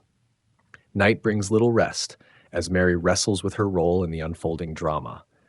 Should she approach Jesus directly, perhaps urging caution or offering maternal support? Or does her interference risk disrupting divine purposes she cannot fully comprehend? The mother's instinct to protect her child conflicts with the disciples' obligation to trust God's sovereignty. Judas Iscariot's name surfaces in hushed conversations among Jesus' followers. Some express concern about his recent behavior, noting his increasing isolation from the group and his apparent dissatisfaction with the direction of their movement. Mary recognizes the signs of internal discord that often precede external betrayal, though she prays her instincts prove wrong. The Passover feast approaches with all its rich symbolism of deliverance from bondage. Mary purchases her supplies in markets buzzing with speculation about what Jesus might do during the celebration. Will he declare himself openly as the Messiah? Will he call for armed resistance against Rome? Will he retreat once again from public confrontation? Whispers circulate about secret meetings between temple authorities and Roman officials. The combination of Jesus' growing popularity and the volatile atmosphere of Passover creates conditions that neither Jewish nor Gentile leaders can afford to ignore. Mary senses the tightening of a net that may soon close around her son. Evening shadows fall across Jerusalem as Mary stands on a rooftop overlooking the temple complex. The golden walls reflect the setting sun while pilgrims fill the courtyards for evening prayers. Somewhere in those crowds, Jesus prepares for whatever tomorrow might bring. Mary offers her own prayers into the gathering darkness, asking for strength to face whatever crossroads await them all. The ancient city settles into uneasy quiet as another day ends, but Mary knows that morning will bring decisions that cannot be unmade, words that cannot be unsaid, and actions that will echo through history. The crossroads where she stands offers no clear path forward, only the necessity of walking whatever road opens beneath her feet. The Passion, a mother's pain. Dawn breaks gray and cold over Jerusalem as Mary awakens to pounding on her door. The women who burst into her room speak in rushed fragments: arrest in the garden, betrayal by Judas, Jesus bound and dragged before the high priest. The news hits her like physical blows, each detail driving deeper into her chest where breath becomes difficult. She dresses quickly and follows them through streets already alive with whispered rumors. The city that welcomed Jesus with palm branches now churns with different energy. Some faces show genuine shock at his capture. Others reveal satisfaction that the controversial teacher has finally been silenced. Mary moves through the crowds like a woman walking underwater, the normal world muffled by grief. The courtyard of Caiaphas provides no comfort when she arrives. Peter sits by a small fire, his face etched with shame and terror. His denial of knowing Jesus rings fresh in the air where other disciples once gathered. Now they scatter like sheep whose shepherd has been struck down, leaving Mary to face the approaching horror with only other women for support. Inside the building, religious leaders conduct their trial with predetermined conclusions. Mary cannot see Jesus, but witnesses stumble over contradictory testimonies while prosecutors search desperately for charges that might justify their desired verdict. The legal proceedings mask a political necessity, removing a figure whose influence threatens established order. Morning light grows stronger as the crowd moves toward Pilate's judgment hall. Mary follows at a distance, her legs moving automatically while her mind struggles to process what unfolds. The Roman governor, who holds power over life and death, examines Jesus with the weary cynicism of an administrator managing colonial unrest. The flogging begins while Mary waits in the courtyard. She cannot see the leather straps tearing her son's flesh, but the sound carries clearly. The whistle of whips through air, the crack against skin, the groans that escape despite attempts at silence. Each blow lands in her own heart, where Simeon's sword finally begins its promised work. Soldiers bring Jesus out wearing a crown of thorns and a purple robe, blood streaming down his face from wounds that mock his claims to royalty. "Behold the man," Pilate announces, perhaps hoping that this brutalized figure will satisfy the crowd's bloodlust. But voices cry out for crucifixion with increasing fervor, drowning any whispers of mercy. The final verdict echoes through the courtyard like thunder. Crucifixion. Mary's knees buckle as the sentence falls, caught by Mary Magdalene's strong arms. The son she bore in wonder, raised with tenderness, watched grow into wisdom and power. This beloved child now faces the most agonizing death their world knows how to inflict. They press Simon of Cyrene into service to carry Jesus' cross when his strength fails under the weight. Mary follows the procession through Jerusalem's narrow streets, past faces both hostile and sympathetic. Some women weep openly while others stand silent in doorways. The city that shouted Hosanna now witnesses the consequence of its fickle worship. Golgotha rises before them like a skull against the sky. The place of execution bears scars from countless previous deaths, the ground stained with blood of thieves and rebels who preceded Jesus to their fate. Roman efficiency reduces crucifixion to routine procedure, soldiers dividing garments while victims struggle against nails and gravity. And Mary positions herself close enough to see Jesus' face without interfering with the executioner's work. His eyes find hers across the space that separates them. And something passes between mother and son that transcends words. Love, forgiveness, gratitude, sorrow, emotions too deep for language flow between them in the growing darkness. Hours crawl past as Jesus hangs between heaven and earth. Mary listens to his final words, treasuring each phrase while her heart breaks with every labored breath. When he commits her care to John's keeping, she understands that practical love extends even into dying. The mother who gave him life now receives provision for her own uncertain future. The moment arrives with sudden finality, the cry of completion, the bowed head, the spirit departing. Mary's son is dead, and with him dies the hope she has carried for 33 years. The sword pierces completely through her soul, leaving wounds that will never fully heal. The passion is finished, but the mother's pain has just begun. The burial and the silence, evening descends upon Jerusalem like a heavy curtain as Joseph of Arimathea approaches Pilate's palace with trembling hands. The wealthy council member, who secretly followed Jesus, now risks everything to request his teacher's body. Mary watches from the shadows as this unexpected ally negotiates for the dignity her son deserves, even in death. Nicodemus arrives carrying precious spices, myrrh and aloes worth a fortune, their sweet fragrance offering stark contrast to the bitter reality of crucifixion's aftermath. These religious leaders who once questioned Jesus in darkness now serve him openly in his darkest hour. Their costly devotion brings small comfort to Mary's shattered heart. The removal of Jesus' body from the cross unfolds with careful reverence. Strong hands lift him gently from the wood that held him captive for those agonizing hours. Mary reaches out to touch his face, still marked by the thorns that crowned him in mockery. His skin feels cold beneath her fingers, confirming what her eyes struggle to accept. They carry him to Joseph's unused tomb, carved fresh from living rock. The garden setting provides peaceful contrast to Golgotha's harsh exposure, olive trees offering shade while flowers perfume the air. Mary follows the procession in stunned silence, her mind unable to grasp that her son's earthly journey ends in this borrowed grave. The burial preparations proceed according to Jewish custom, despite the approaching Sabbath that limits their time. Nicodemus and Joseph work swiftly to wrap Jesus' body in linen cloths with the fragrant spices, their movements careful and respectful. Mary watches their tender ministrations to the child she once wrapped in similar cloths at birth. As the great stone rolls into place across the tomb's entrance, finality settles over the scene like dust after earthquake. The hopes that accompanied Jesus' triumphal entry into Jerusalem lie buried with him behind that massive barrier.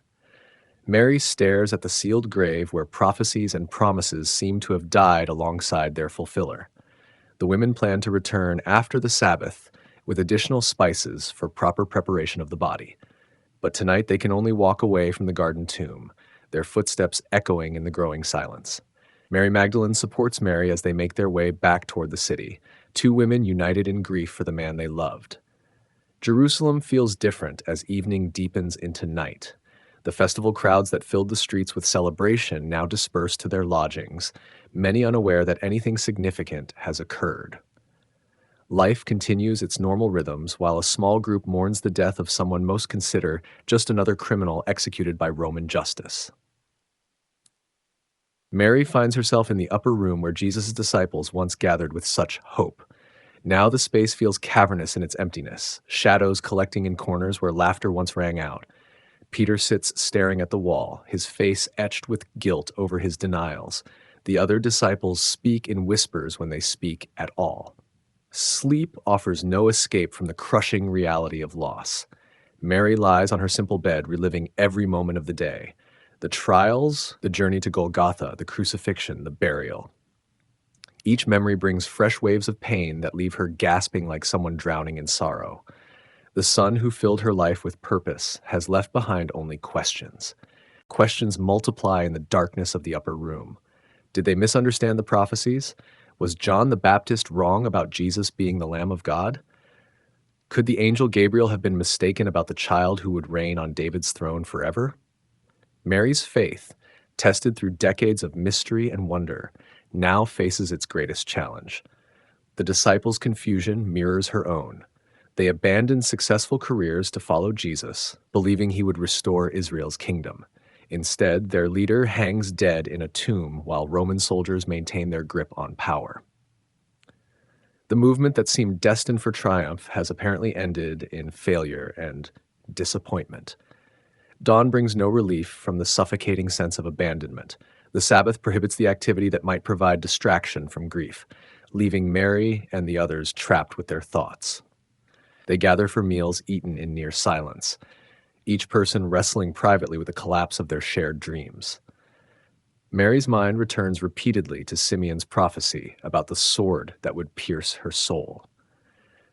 The old man spoke truly. Watching her son die has inflicted wounds deeper than she imagined possible. But he also mentioned that Jesus would cause the rising and falling of many in Israel. Perhaps some meaning yet remains hidden in these seemingly final circumstances.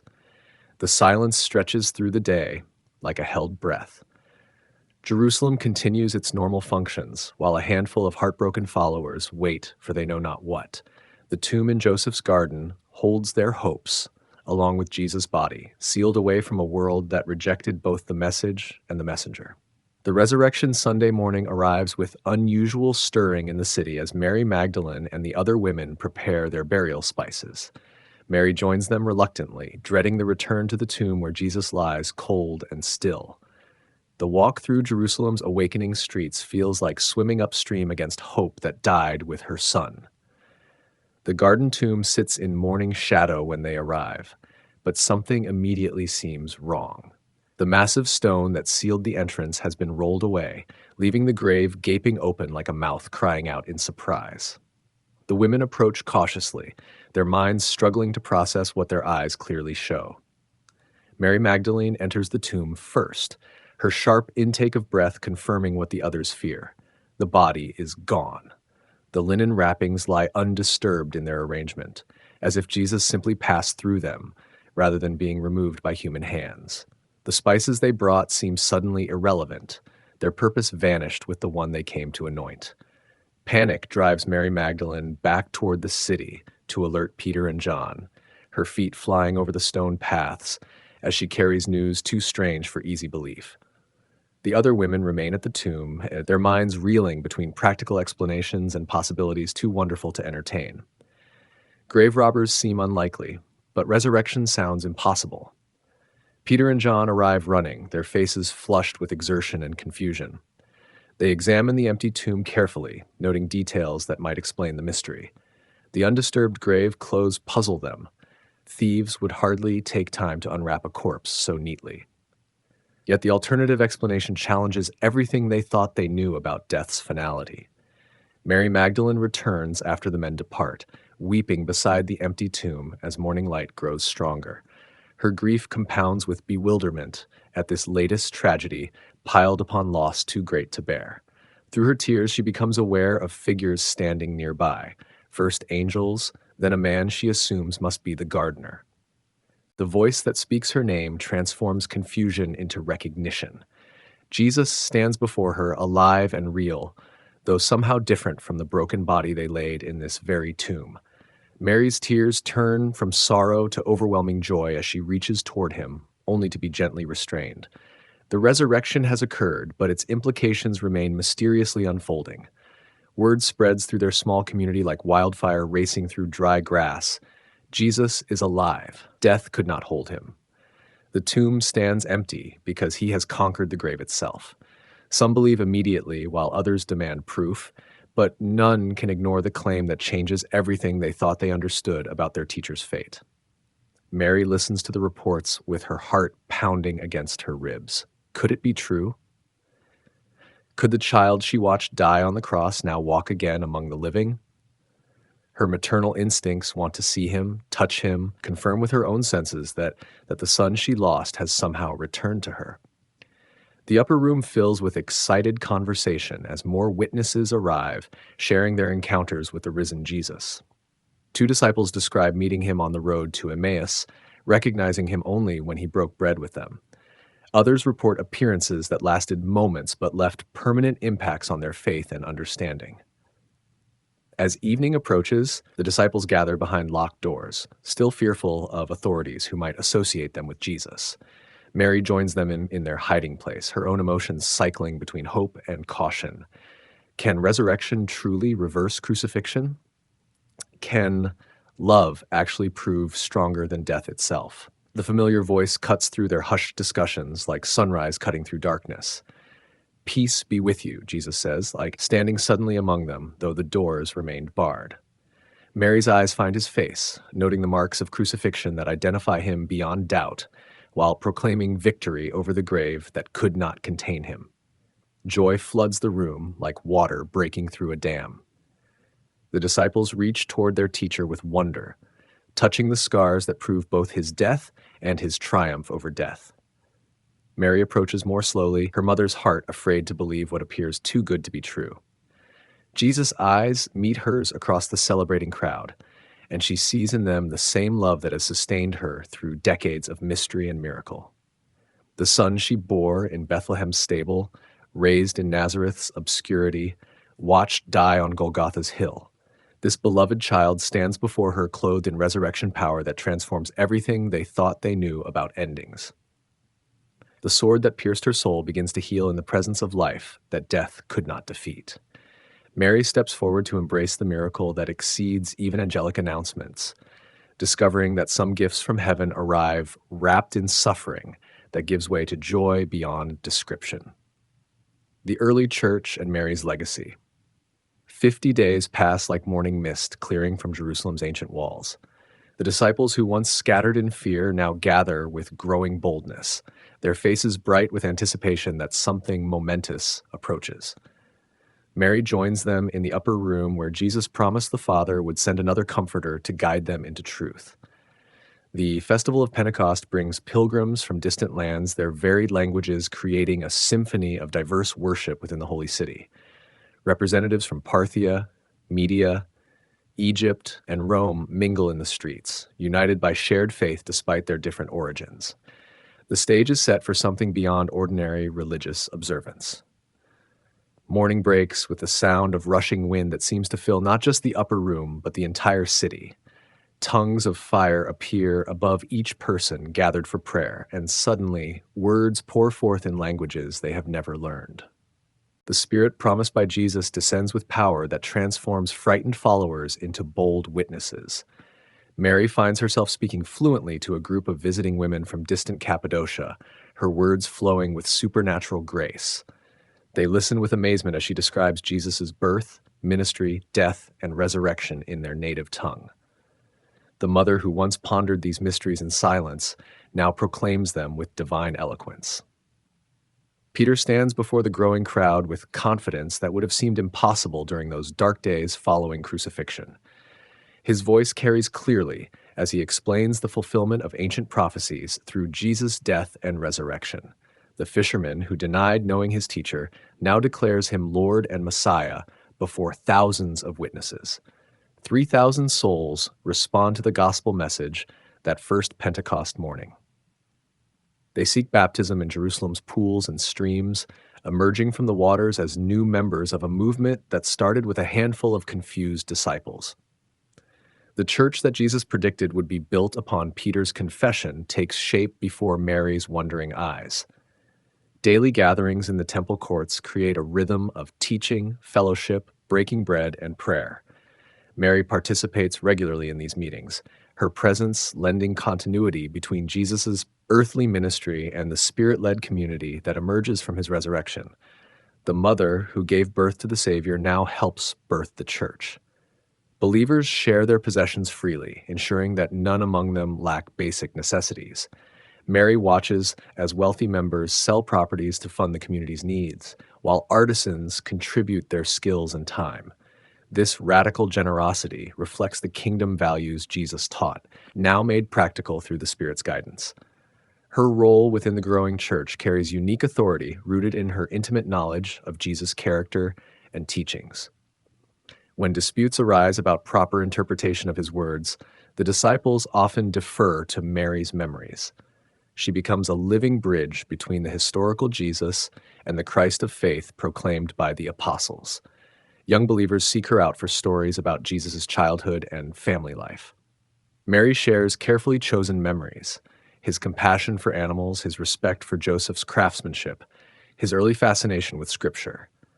These glimpses of Jesus' humanity help ground their faith in the reality of the Incarnation, while deepening their appreciation for his divinity. The persecution that begins with Stephen's stoning scatters many believers throughout Judea and Samaria. Mary remains in Jerusalem with the apostles, her presence providing stability during turbulent times. The mother who once fled to Egypt with her infant son now stands firm as the church faces its first wave of systematic opposition. Letters arrive from distant churches planted by scattered believers and traveling apostles. Reports from Antioch describe Gentiles embracing the gospel message, while news from other regions tells of Jewish communities divided over Jesus' messianic claims. Mary listens to these accounts with wonder at how far the movement has spread from its humble beginnings. Paul's dramatic conversion transforms the church's most feared persecutor into its most effective missionary. When he visits Jerusalem to meet with the apostles, Mary participates in the careful questioning that confirms his genuine transformation. The mother who witnessed Jesus' death now helps validate the calling of the one who will carry his message to the ends of the earth. Her prayers take on global scope as the church expands beyond Jerusalem's borders. Mary intercedes for believers facing persecution in distant lands, for missionaries traversing dangerous territories, for new converts struggling to understand their faith. The woman who once prayed for her family's safety now lifts up the entire Christian community. Decades pass as Mary ages gracefully within the Jerusalem church. Her hair grows white, her steps become slower, but her mind remains sharp with memories of the Son who changed everything. Younger women seek her wisdom about marriage, motherhood, and faithful living in an increasingly complex world. The temple that once seemed so permanent faces growing hostility from Roman authorities. Mary perceives the approaching destruction that Jesus prophesied, understanding that the old covenant gives way to the new relationship he established through his death and resurrection.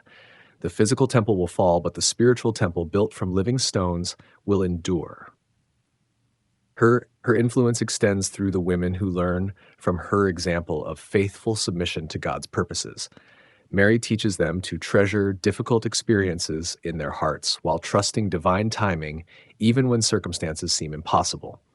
The lessons learned through her unique journey apply to ordinary believers facing their own mysteries.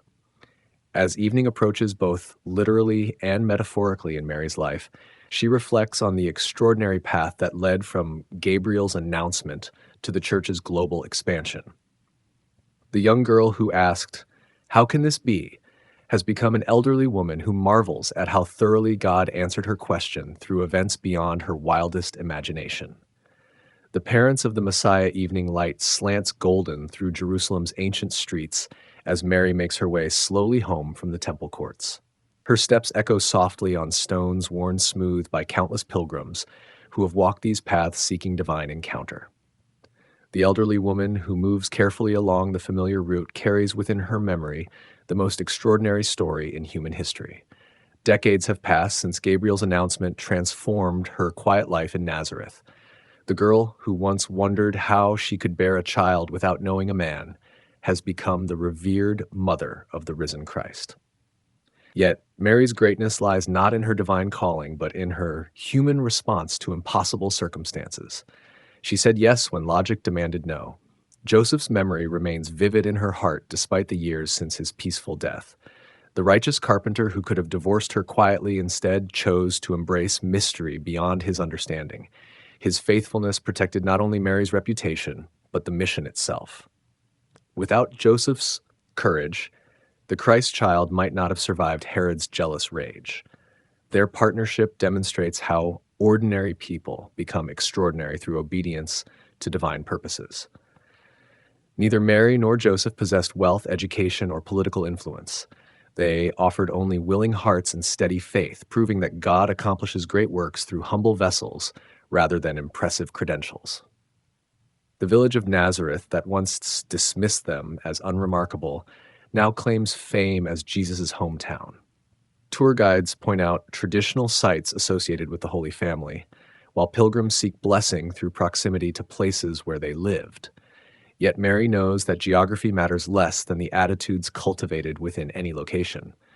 She remembers Joseph's gentle strength during those difficult early years when neighbors whispered about Jesus' and questionable origins. The man who worked with his hands to support his family also worked to shield them from society's harsh judgments. His reputation for integrity eventually opened doors that might have remained closed to others. Their parenting combined normal family rhythms with awareness that their son carried purposes beyond ordinary childhood dreams.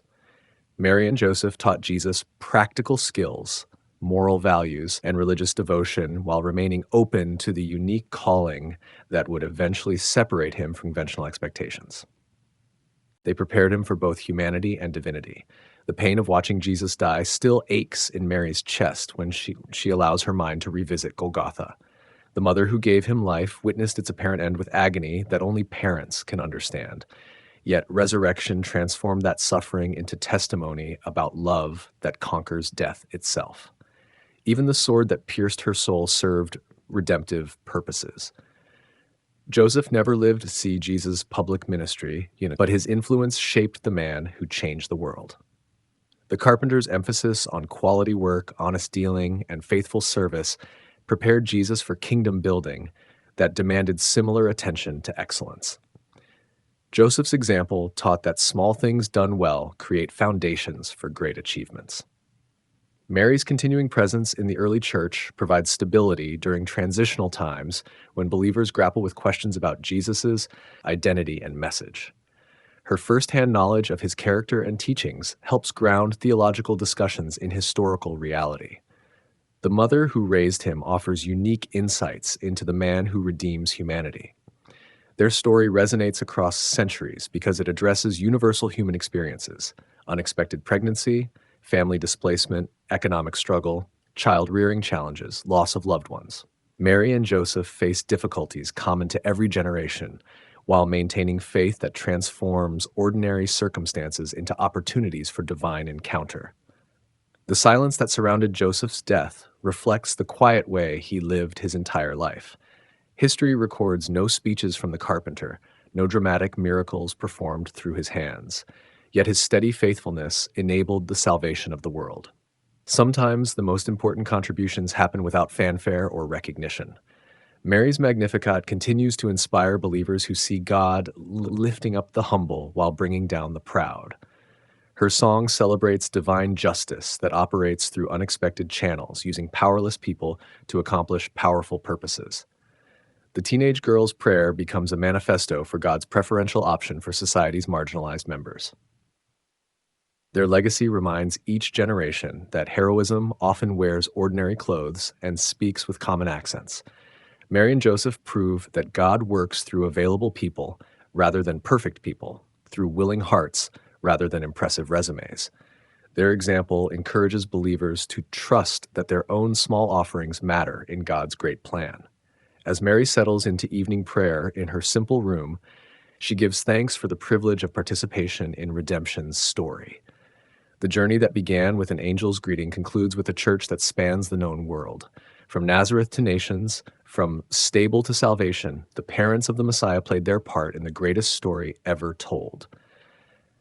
The lamp flickers as darkness gathers outside her window, yet Mary rests in peace, knowing that the light of the world continues to shine through believers who carry Jesus' message to every corner of creation. The Son she bore in flesh now lives in the spirits of all who accept his gift of eternal life. Her work is finished, but his continues forever.